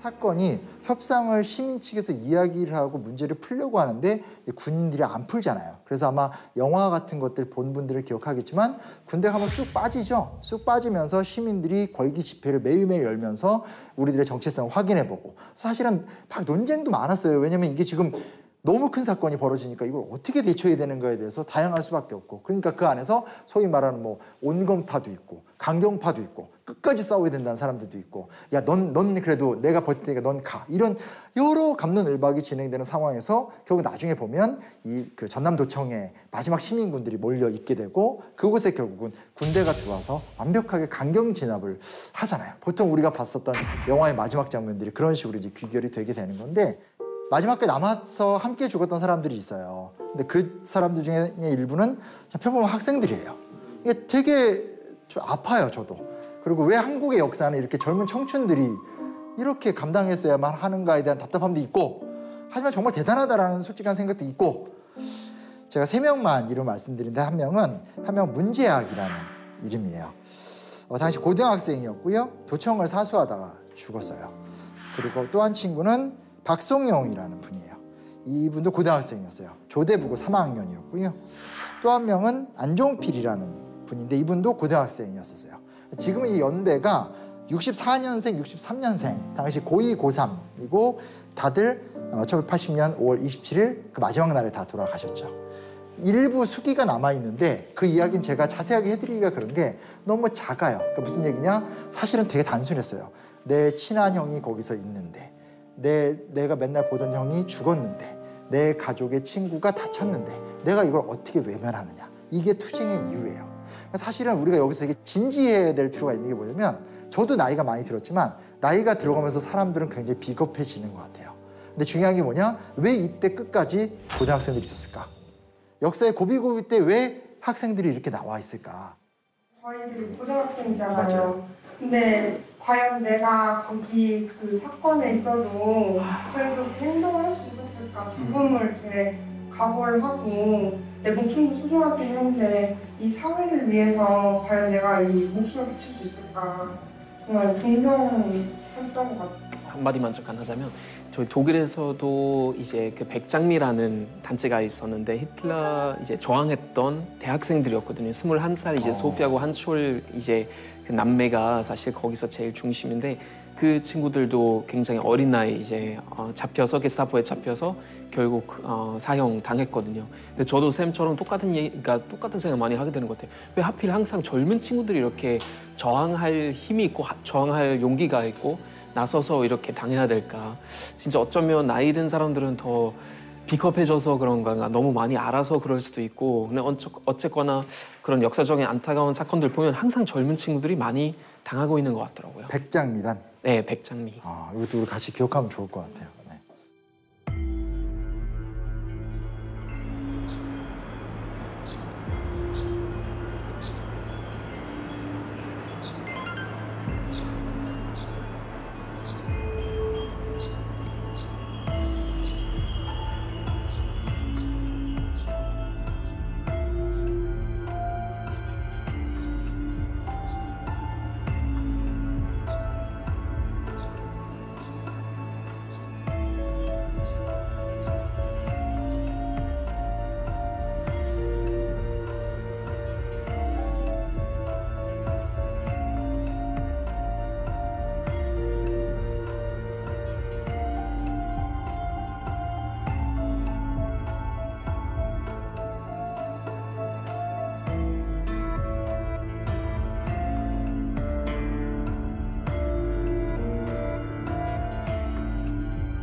집에서 나올 때 그때 당시에 분위기가 어땠습니까? 여기 분위기가? 지금 27일 날 아침에 회사에서 이제 나오라고 연락을 했더라고요. 그래서 걸어서 우리 집에서 나오면 한 35분, 40분 거리거든요. 근데 나온데 제가 36번을 건물을 부지 건물을 곳곳에가 그 계엄군들이 있어가지고 전부 신분증을 보여주면서 그리고 나왔습니다. 나와가지고 회사에 나와서 카메라를 메고 나와가지고 여기에 오니까 이창성 씨를 여기서 만났습니다. 창선이를? 예, 중앙일보. 그래가지고 창성 씨하고 둘이 이 앞에 중령이 상당히 책임자로 있더라고요. 그래서 중령한테 얘기를 하니까 중령이 들어가라는 거예요. K 승낙을 해주셨구만. 그래서 들어와서 이제 죽은 시체, 산 사람들 이제 전부 찍었죠. 그리고 나와서 그 중령한테 이제 또 그러면 집차를 하나 좀 빌려달라. 시내 곳곳에 좀 사진 좀 찍자.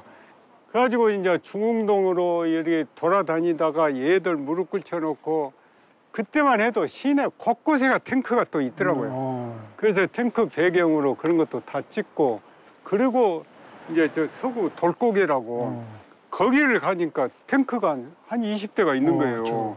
그러니까 그 탱크가 27일 날 새벽에 도청을 향해서 들어온 겁니다.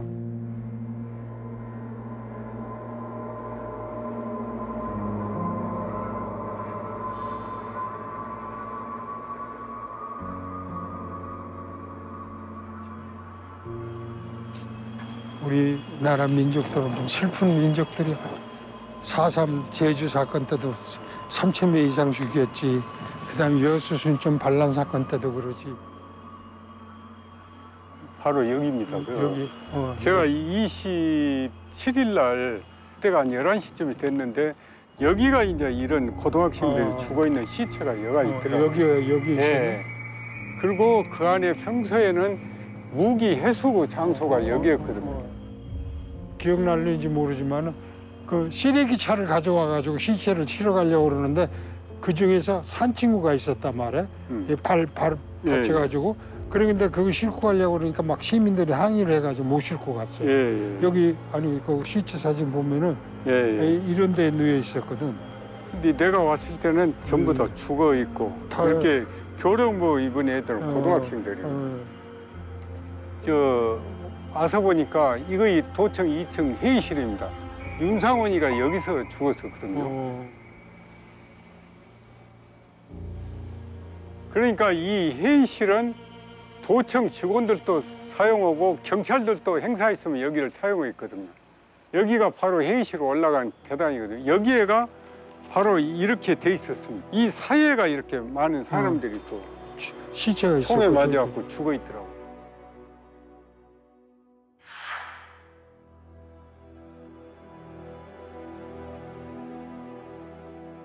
근데 제가 그때 기자 생활할 때는 이 도청하고 경찰국 사이에 여가 꽤 넓게 보였는데 이제 보니까 너무 적네요. 예, 여기다 자동차도 주차하고 그랬었는데.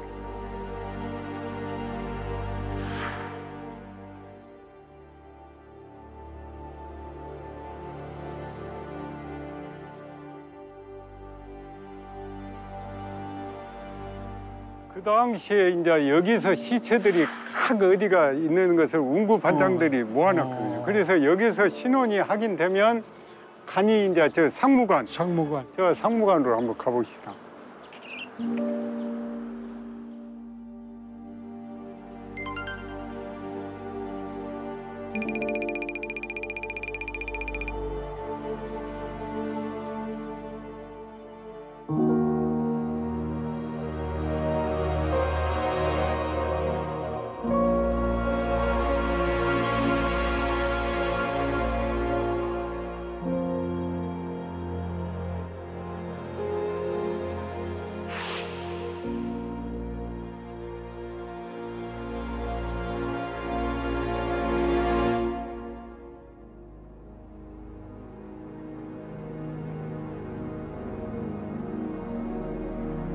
도청 쪽에서 해가지고 신원이 확인된 사람은 간으로 해가지고 일로 옮겼습니다. 그래서 여기에서 전부 이제 태극기로 하고 여기 분향도를 또 가족들이 와서 하고 전부 촛불 같은 거 켜놨지 않습니까? 이렇게 해가지고 시민들이 여기 와서 보고 또 나가고 그랬었죠. 여기 들어온 시민이나 취재하는 우리나 울지 않을 수가 없습니다. 전부 눈물을 모으고 분에 사귀어가지고 눈물 없이는 못 보는데 그럼 참 가족들이 그러죠. 그리고 여기서 이제 청소차나 이렇게 해가지고 간이 실려서 망월동 묘역으로 옮기고 그랬었죠. 또 여기에서 어떤 일이 있었냐면 희생자들이 한꺼번에 모으면 또 정부에서 또 시끄럽겠다 생각해가지고 일부 가난한 사람들한테 자기 고향으로 가면 그리고 돈을 줘가지고 간을 운반하고 그 고향으로 옮긴 사람도 있고 그랬습니다. 이제 많이 모이면은 이렇게 되니까 이제 분산시키느라고 돈을 주고 그랬었구나. 그래가지고 고향으로 보내고 그러죠. 분산시키려고요. 한꺼번에 모이면은 이제 사고가 난다고 판단을 했던 모양이죠.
연행을 오면 이 헌병대하고 또 505 보안대하고 두 군데로 연행을 갔거든요. 그래가지고 연행이 오면 이제 이렇게 포보 시켜서 또 이렇게 두둑 원산 포격시키는 거. 예, 그렇게 하고 그랬어요.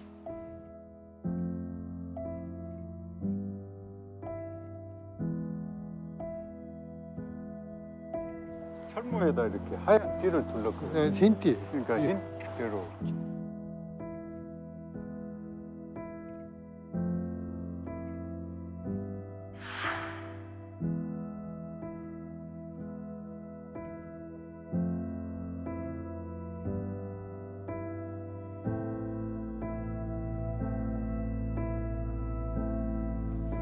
이런 거 보면 가슴 아프죠. 예.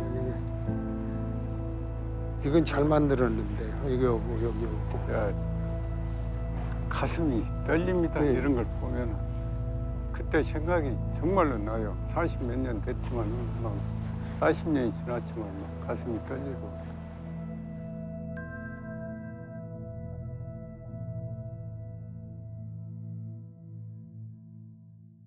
얼굴에는 피투성이 되고. 그렇게 지금 원산 알몸으로 이렇게. 지금 이렇게 모형이라도 봅니다마는 이 사람들 고통이란 게 얼마나 심했어요. 그래도 저 사람들 발밑에 노란 꽃이 피어 있네. 나도 하나 찍어야 되겠네.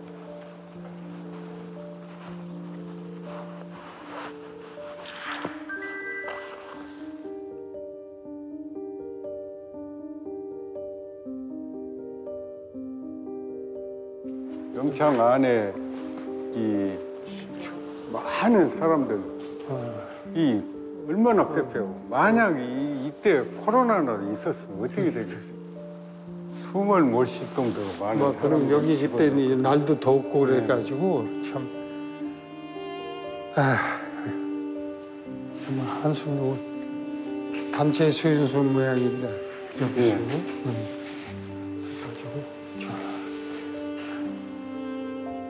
이제 시내에서 시에다가 그 잡히면은 이제 체포돼서 체포돼 가지고 이 헌병대에 들어온 사람들입니다. 여기는 이제 대학생들, 일반 시민들 와서 아주 다양한 그 학생들 어린 사람도 있고 머리 이거 나타난 거 보니까 나이 들은 사람들도 있고 단체적으로. 근데 그때 더웠었는데 이렇게 많이 그냥 한 군데다 몰아넣으면 냄새도 나고.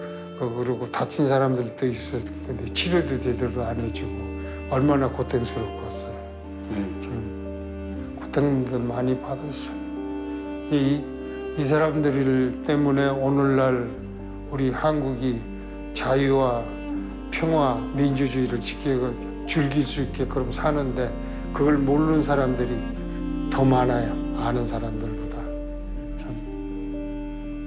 사실은 이제 대한민국 민주주의는 광주 5.18 항쟁부터 시작됐다고 이렇게 지금 얘기를 하죠. 다른 외국에서도 미얀마라든지 지금 또 다른데 지금 전쟁 중인 나라들도 이 한국을 많이 거론을 해요.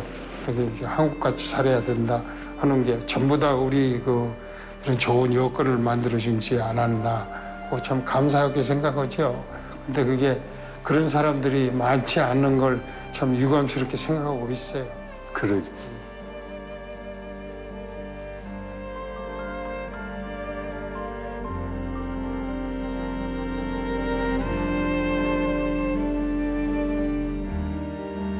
이제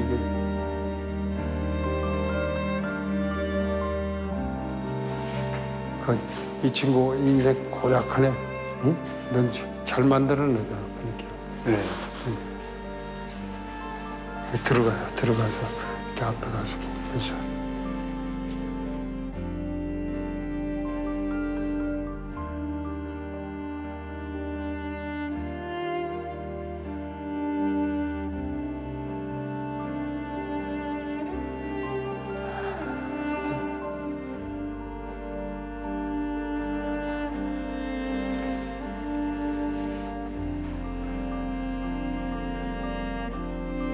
지금 이게 이제 전시라 이렇게 놓은 거지 말고 이거 타닥타닥 붙여가지고 이게 꽉 쳤을 거 아니에요.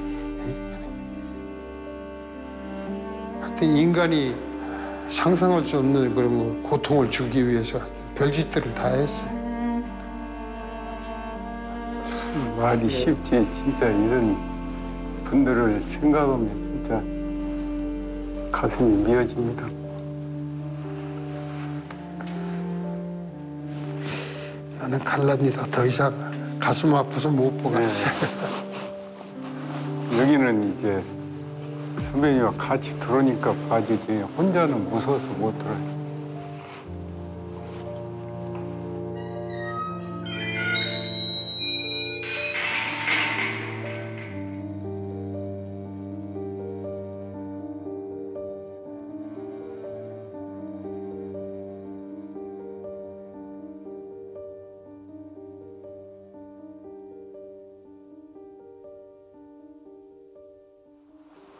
여기가 이제 헌병대 식당.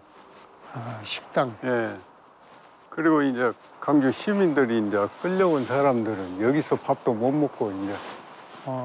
저 안에서 아까 봤던 거. 예, 예. 여기서 먹고. 예. 바로 이 사진은 이제 여기가 그 무등극장. 그러니까 충량로 일가 옆길이 이제 무등장 옆에 그 똑순이 식당이라고 해가지고 우리가 이 아주머니들 똑순이라고 했습니다. 아주 저희들한테 차려주고 저희들이 많이 다녔던 식당이에요. 그런데 거리 지나가는데 큰 다라에다 큰 솥에다 밥을 한 거예요. 이걸 다 주먹밥을 만들어서. 주먹밥 만들어요. 이때만 해도 저희가 다니면서 찍었는데 항쟁 기간에는 전부 저희들이 건물에서 숨어서 찍어요. 그러니까 이 아주머니들이 주먹밥을 만들어서 시민들이나 학생들한테 주는데 그걸 보면서도 배가 고픈데 저희들은 며칠째 밥을 못 먹고 그랬지 않습니까? 식당도 문을 닫아버리고. 그래서 그것을 찍으면서도 그 밥 하나 주먹밥 살란 소리를 못 하죠. 건물에서 숨어서 찍으니까. 여기 내가 그때 20일 날 와가지고 이렇게 돌아다니면서 보니까는 이 아주머니들이 대무대 학생들한테 던져주고 막 이러는 것도 많이 봤어요. 그게 아마 이제 대동정신이고 또 우리 강주 어머니들 정신이었던 것 어머니들 같아요. 사랑이 대단했죠. 네. 근데 이 아주머니들이 이제 그 주먹밥을 만들어서 학생들이나 시민들만 준 게 아니라 거기 지키고 있는 군인한테도 줬지 않습니까? 군인도 내 자식이라고 주고 그랬죠. 참 감사하죠. 사랑들이 많은 정말 어머니들이지.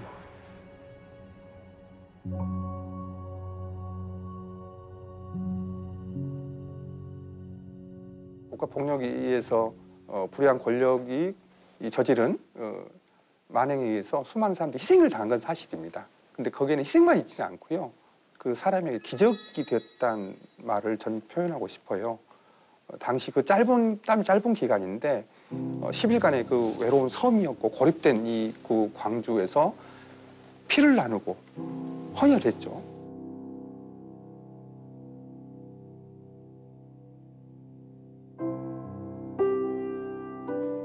밥을 나눴죠. 또한 두려움을 나눴습니다. 전혀 모르는 사람인데 고등학교 3학년의 여고생이 시신을 닦아서 관에다 넣었습니다. 관이 부족해서 광주 외 지역인 다른 지역 가다가 총격을 당해서 사망을 했습니다. 이게 바로 광주에서의 그 공동체였다는 것을 보여주고요. 광주만이 아니었죠. 그 광주 소식을 접한 분들은 그 현장에 있지 않았지만은 나중에 듣고 부채감, 부끄러움, 어찌할 바를 모르는 속에서 광주를 알리다가 때로는 투신해서 사망하신 분도 계시고 구속되신 분도 계시고 그 자신의 이제 노래나 글로써 이제 광주를 알리고자 했던 수많은 전국의 5.18들이 있었고요.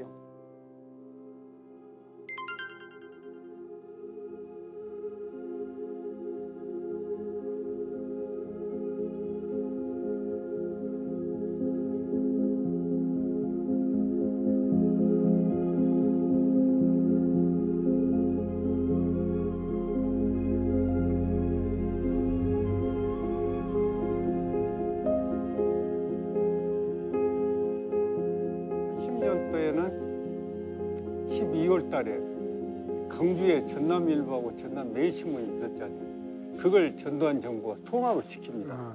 일도 일사주의라고 해가지고 그래서 강주일보가 탄생을 한 거죠.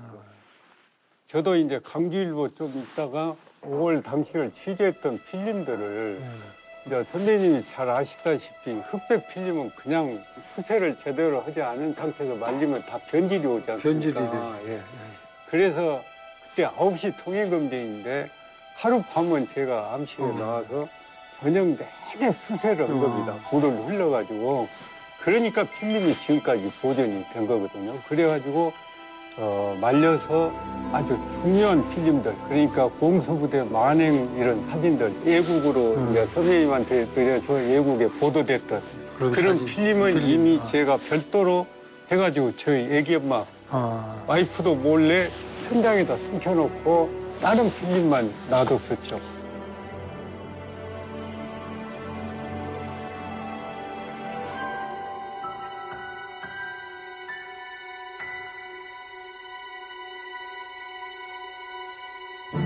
그때 그 광주 국회에서 광주 청문회에 있을 때 그 사진을 보니까는 우리 나 기자 사진이 많이 나왔어요. 이제 제가 이제 전부 뺏길 줄은 몰라서 필름을 뺏기면 어떻게 되냐, 전부 사진을 더 만들어놨어요. 그 전부 사진을 엄청나게 만들어가지고 집에다 보관했는데 겁이 나지 않습니까?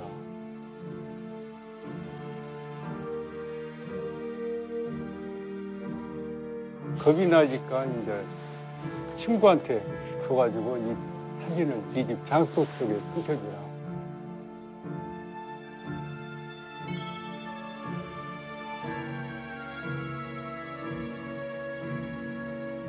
그 친구 지금도 살아있어요? 예, 이광중이라고. 저하고 그 항쟁 기간에 천주교 성당에서 2층에서 잠을 잤다 했잖아요. 그 친구하고 제가 잤던 거입니다.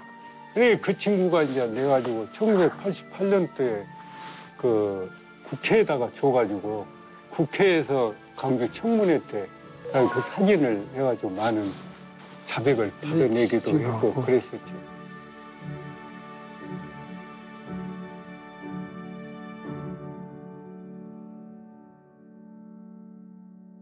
그리고 이제 87년도는 이제 제가 연합뉴스로 옮겨가지고 일을 하고 있을 때 우리 돌아가신 정영달 신부님하고 김양래 정평이 간사하고 저를 찾아와서 필름을 달라는 거예요.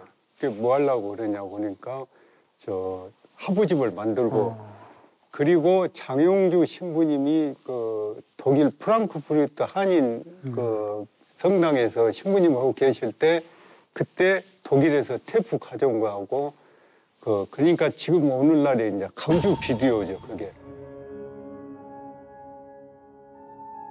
그때는 내가 거기서 신학 공부를 마치고 독일 교회를 돌보고 있었어요. 그런데 5월달 어느 날인가 텔레비를 보니까 와, 이 광주에 참상이 보도가 되는 거예요. 그게 이제 5.18 보도예요. 독일에서는 그대로 텔레비를 통해 가지고 보도를 하죠. 그래서 아차 이거 무슨 날벼락이나 싶어가지고 그 광주에 전화를 했더니 안 돼요. 그렇게 잘 되던 통화가 끊어놨어 국제선을. 그 서울로 돌렸더니 서울은 돼요. 그래서 광주에 이런 비극 참사가 일어났다고 서울에 알려주는 전혀 몰라요. 그 여기저기 나 서울에 이제 전화로 알려줬죠 독일에서. 그때 내가 그걸 보면서 두 번 다시 이런 창극이 벌어지지 않도록 역사의 진실만큼은 분명히 밝혀야겠다 하는 다짐을 했죠.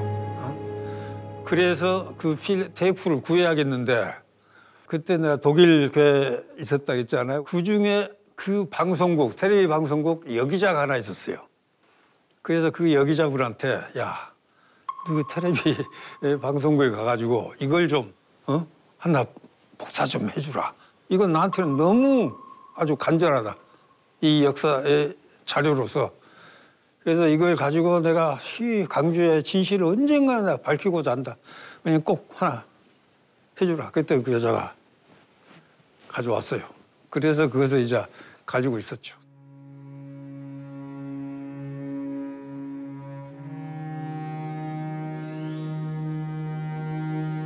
그때는 이제 87년 딱 내가 6.29 선언이 나고 그때 시점을 잡아서 귀국한다고. 이 시점에 내가 들어가야 우선 공항에서 끌려가지는 않을 것 같습니다. 그래서 그때 미국 신부가 신학교 교수로 있으면서 광주 상무대, 미국 무대가 있어요. 거기에 매주 미사를 다니면서 거기에 자기 그 피어박스가 있었어요. 근데 미국 사람들, 미군 그 피어박스는 한국 정부에서도 타치 못해. 그래서 연락을 해가지고 당신 앞으로 뭐가 갈 테니까 와서 나한테 이거 나중에 돌려주라, 넘겨주라. 해가지고 다 구했지.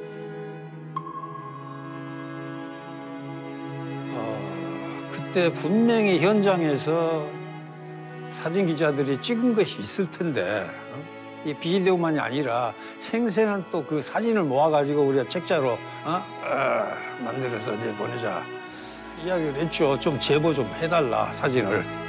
근데 아무도 안 해주고 나경택 기자만 원래 가지고 왔어요. 그래서 그 귀한 사진을 사진첩에다가 담았고 그리고 또 일부는 내가 독일에서 가지고 온 사진하고 실어가지고 사진첩 만들어서 알리기 시작했죠.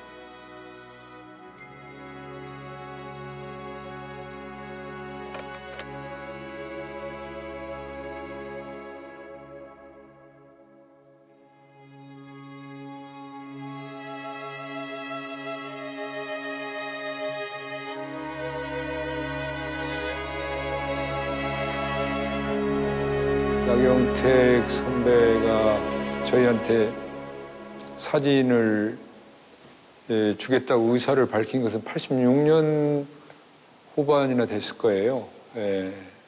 그걸 어떻게 사용할 것인가 처음에 생각을 했죠. 이건 전시회를 해야 되겠다. 사진 전시를 했는데 엄청난 관심들이 있었어요. 그러니까 광주 가톨릭 센터를 한 블럭을 시민들이 관람하기 위해서 줄을 서야 됐으니까 한 500m 정도를 줄을 서야 됐으니까 그런 정도로 이 관심이 뜨거워서 책을 만들어야 되겠다고 생각을 한 거죠. 광주 시민들이 자기들이 개인적으로 찍은 똑딱 카메라나 이런 그 개인적으로 찍은 원색 사진, 칼라 사진들을 가져온 거예요. 그걸 합쳐가지고 내놓으니까 훨씬 더 그 진실에 가깝게 훨씬 더 많은 내용들을 담게 됐죠. 그냥 갖다 놔두고 가버려요. 도망가버려요. 자기 신분도 안 밝히고. 얼마나 억울했으면 그랬겠어요.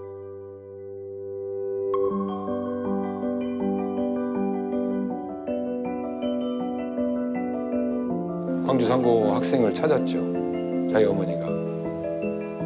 자기 아들이 어떻게 마지막 그 돌아갈 때 어떤 모습이었는지를 모르고 있었는데 거기서 이제 자기 아들 교련복하고 그걸 보고 찾은 거예요.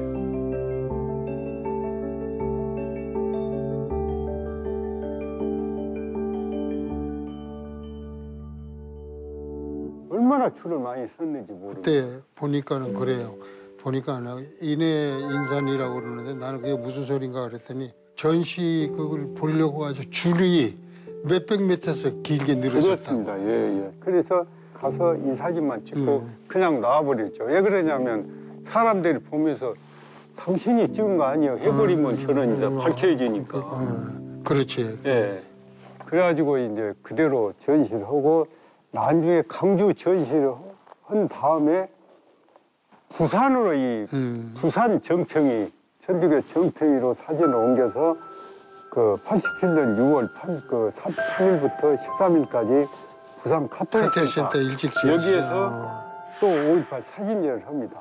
거기에도 이렇게 많은 사람들이 또 줄을 서서 수녀님도 또 그 사진들 전부 이게 제 사진들이요.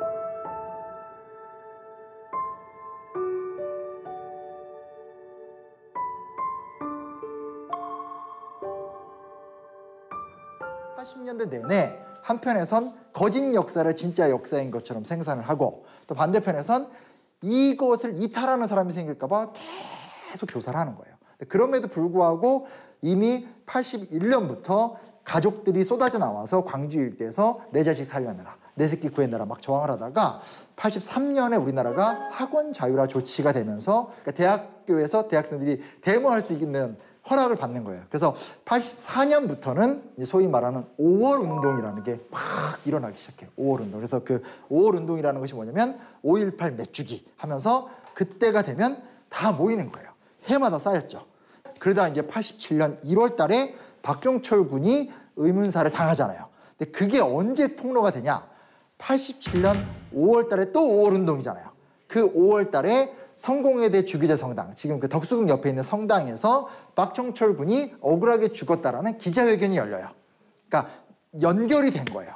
그리고 그 여파 속에서 완전히 그 5월의 힘과 박종철 의문사의 힘이 합쳐지면서 문제가 커지고 6월 달에 이제 그 6월 항쟁의 서막 지점에 우리 영화 1987에 강동원 씨가 연기했었던 이제 그 이 연세대학교 학내 집회에서 이한열 여사가 시위를 나왔다가 이제 그 최루탄을 맞아서 이제 돌아가시게 되는 사건이 나타나게 되는 거죠. 우리는 여태까지 주로 사건 자체의 비극성에 굉장히 많이 관심을 가졌고 그 자체도 안 알려졌기 때문에 그것을 알리느라 정신이 없었고 좀 알려지고 나니까 산발적인 가짜 뉴스 때문에 지금 정신이 없잖아요.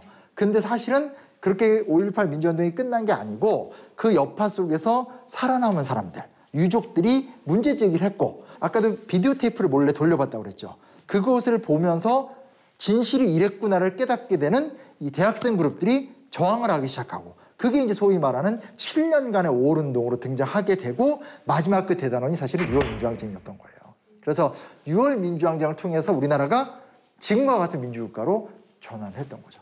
저도 그거 생각하면서 약간 되게 많이 느꼈던 것 같아요. 그러니까 역사는 사실 우리가 어떤 학교에서 어떤 사건별로 따로따로 배우는 경우도 많지만 결국은 다 연결돼 있다는 거는 우리가 잊으면 안 될 것 같고 사실 지금도 뭐 러시아에서 지금도 내부적으로 사람들이 전쟁을 반대도 하고 그래서 많이 체포되기도 하는데 저는 언젠간 또 그거 어느 정도 어쩌면 대한민국처럼 좀 좋은 쪽으로 풀릴 수 있지 않을까라는 그런 생각도 많이 하고 있는 것 같아요. 그래서 계속 역사가 같은 곳 아니지만 다른 곳에서 계속 반복되기 때문에 그래서 우리가 과거를 계속 봐야 되는 것 같아요.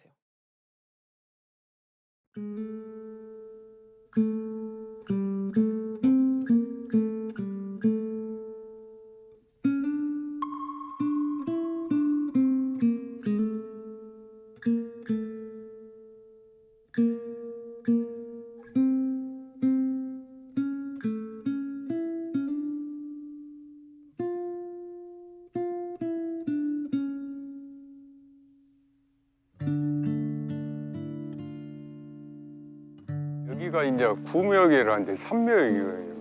그러니까 27일 오후 28일부터 이제 그 상무관이 있던 간이 일로 옮기는데 광주시 이제 청소차들이 또 청소부들이 동원이 돼갖고요. 주로 이 땅을 파고 그랬거든요. 근데 여기를 보면 너무나 많이 사람들이 울고 막 난리였죠.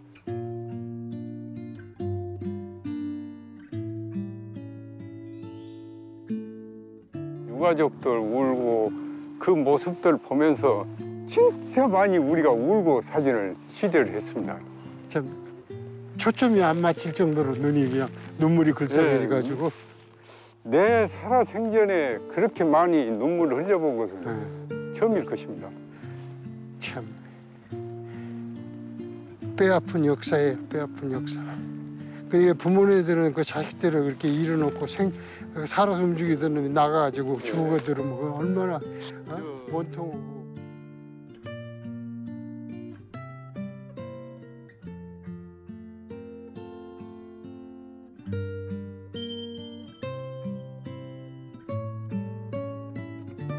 선배님은 이한열 묘 앞에다 꽃을 바치고 저는 박간현 열사 묘에 꽃을 바치겠습니다.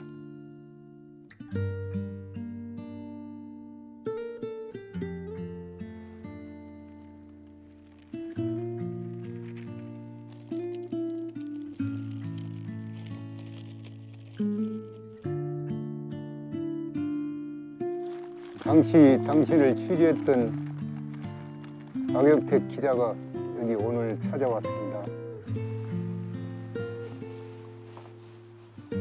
지금도 5월 당시 당신이 전남대학교에서 또 전남도청 앞에 분수대에서 마이크를 잡고 민주주의를 외쳤던 목소리가 지금도 제 귀에 쟁쟁합니다. 당신을 잊을 수가 없습니다. 당신 같은 분이 지금 이 세상에 살아 계셔가지고 이 나라 민주주의에 더 앞장서게 만드셔야 되는데 정말로 당신이 먼저 가심에 저는 서글플 수밖에 없습니다.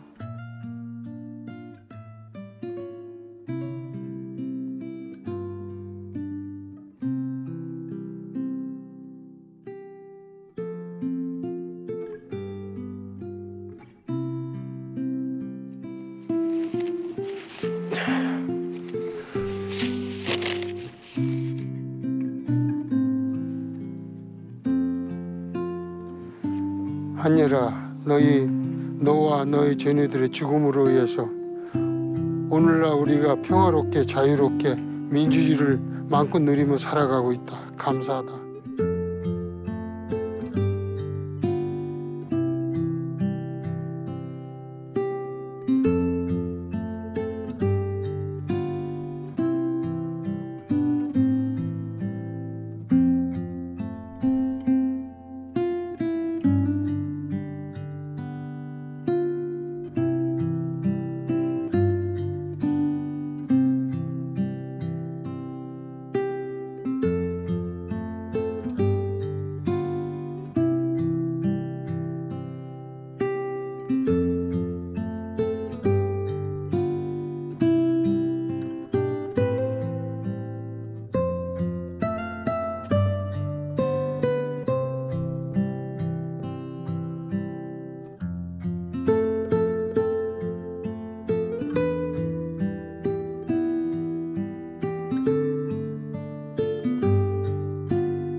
오늘 굉장히 중요한 부분이 뭐냐면 다른 과거 역사 이야기를 하면 사실은 자료가 거의 없잖아요. 근데 지금 이야기하다 보면 증언자도 있고 무엇보다 매우 구체적인 사진들이 있잖아요.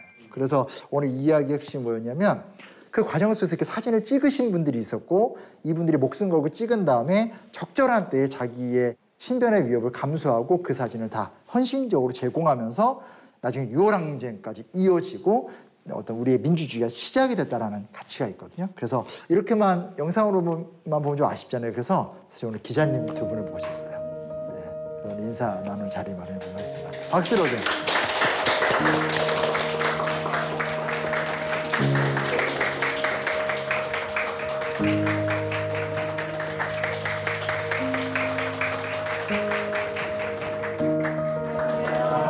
만나서 반가운데. 나는 그 79년도서부터 UPI 통신사, 그 다음에 이제 93년도까지는 로이터 통신사, 이렇게 해가지고 두 통신사를 일했는데, 여러분들한테 강조하고 싶은 거는 다름 아니고 그 사진의 진실성이라는 거, 그리고 육가 법칙에 의해서 딱 보고서 이건 어느 때 몇 시에 어디서 일어난 사건이구나 하는 걸 여러분들이 보고 느낄 수 있는 게 이 청사진. 근데 그 사실을 갖다가 그 광주에 대해서 진실, 그 세계에 알리고 이런 게 바로 우리 나경택 후배 기자예요. 사진 기자.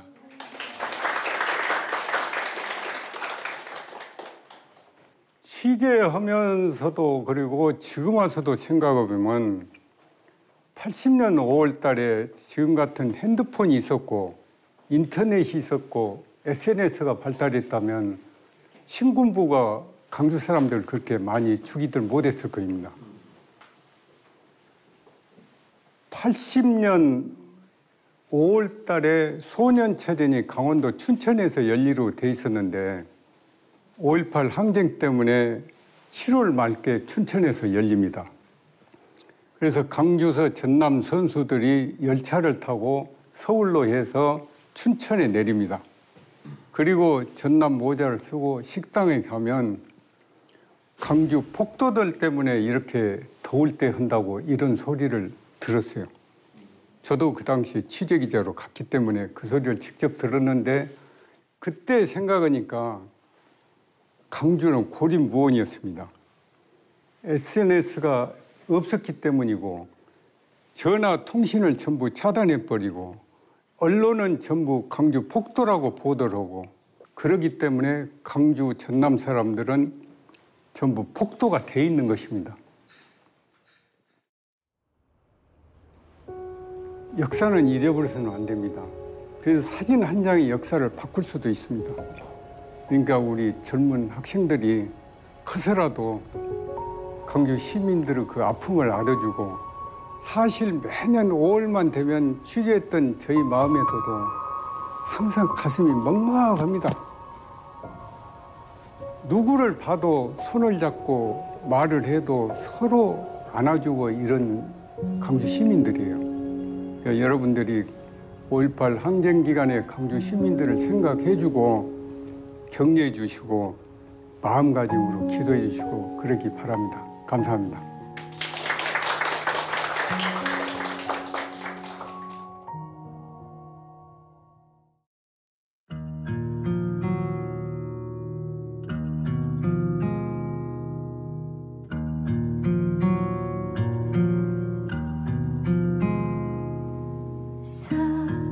사랑도 병에도 이름도 남김없이 한평생 나가자던 뜨거운 맹세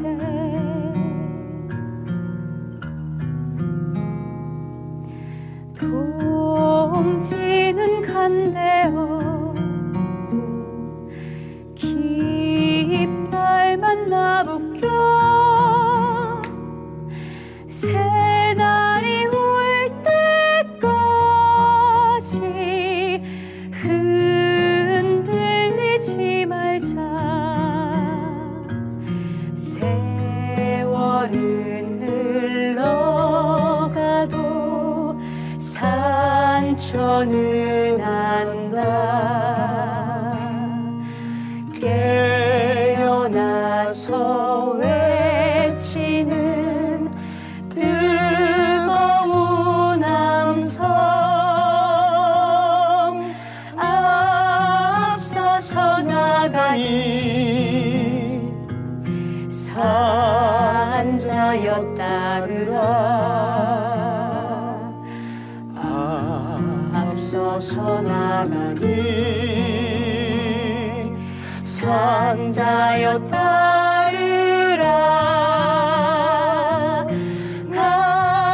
앞서서 나가니 산자여 따르라. 앞서서 나가니 산자여 따르라.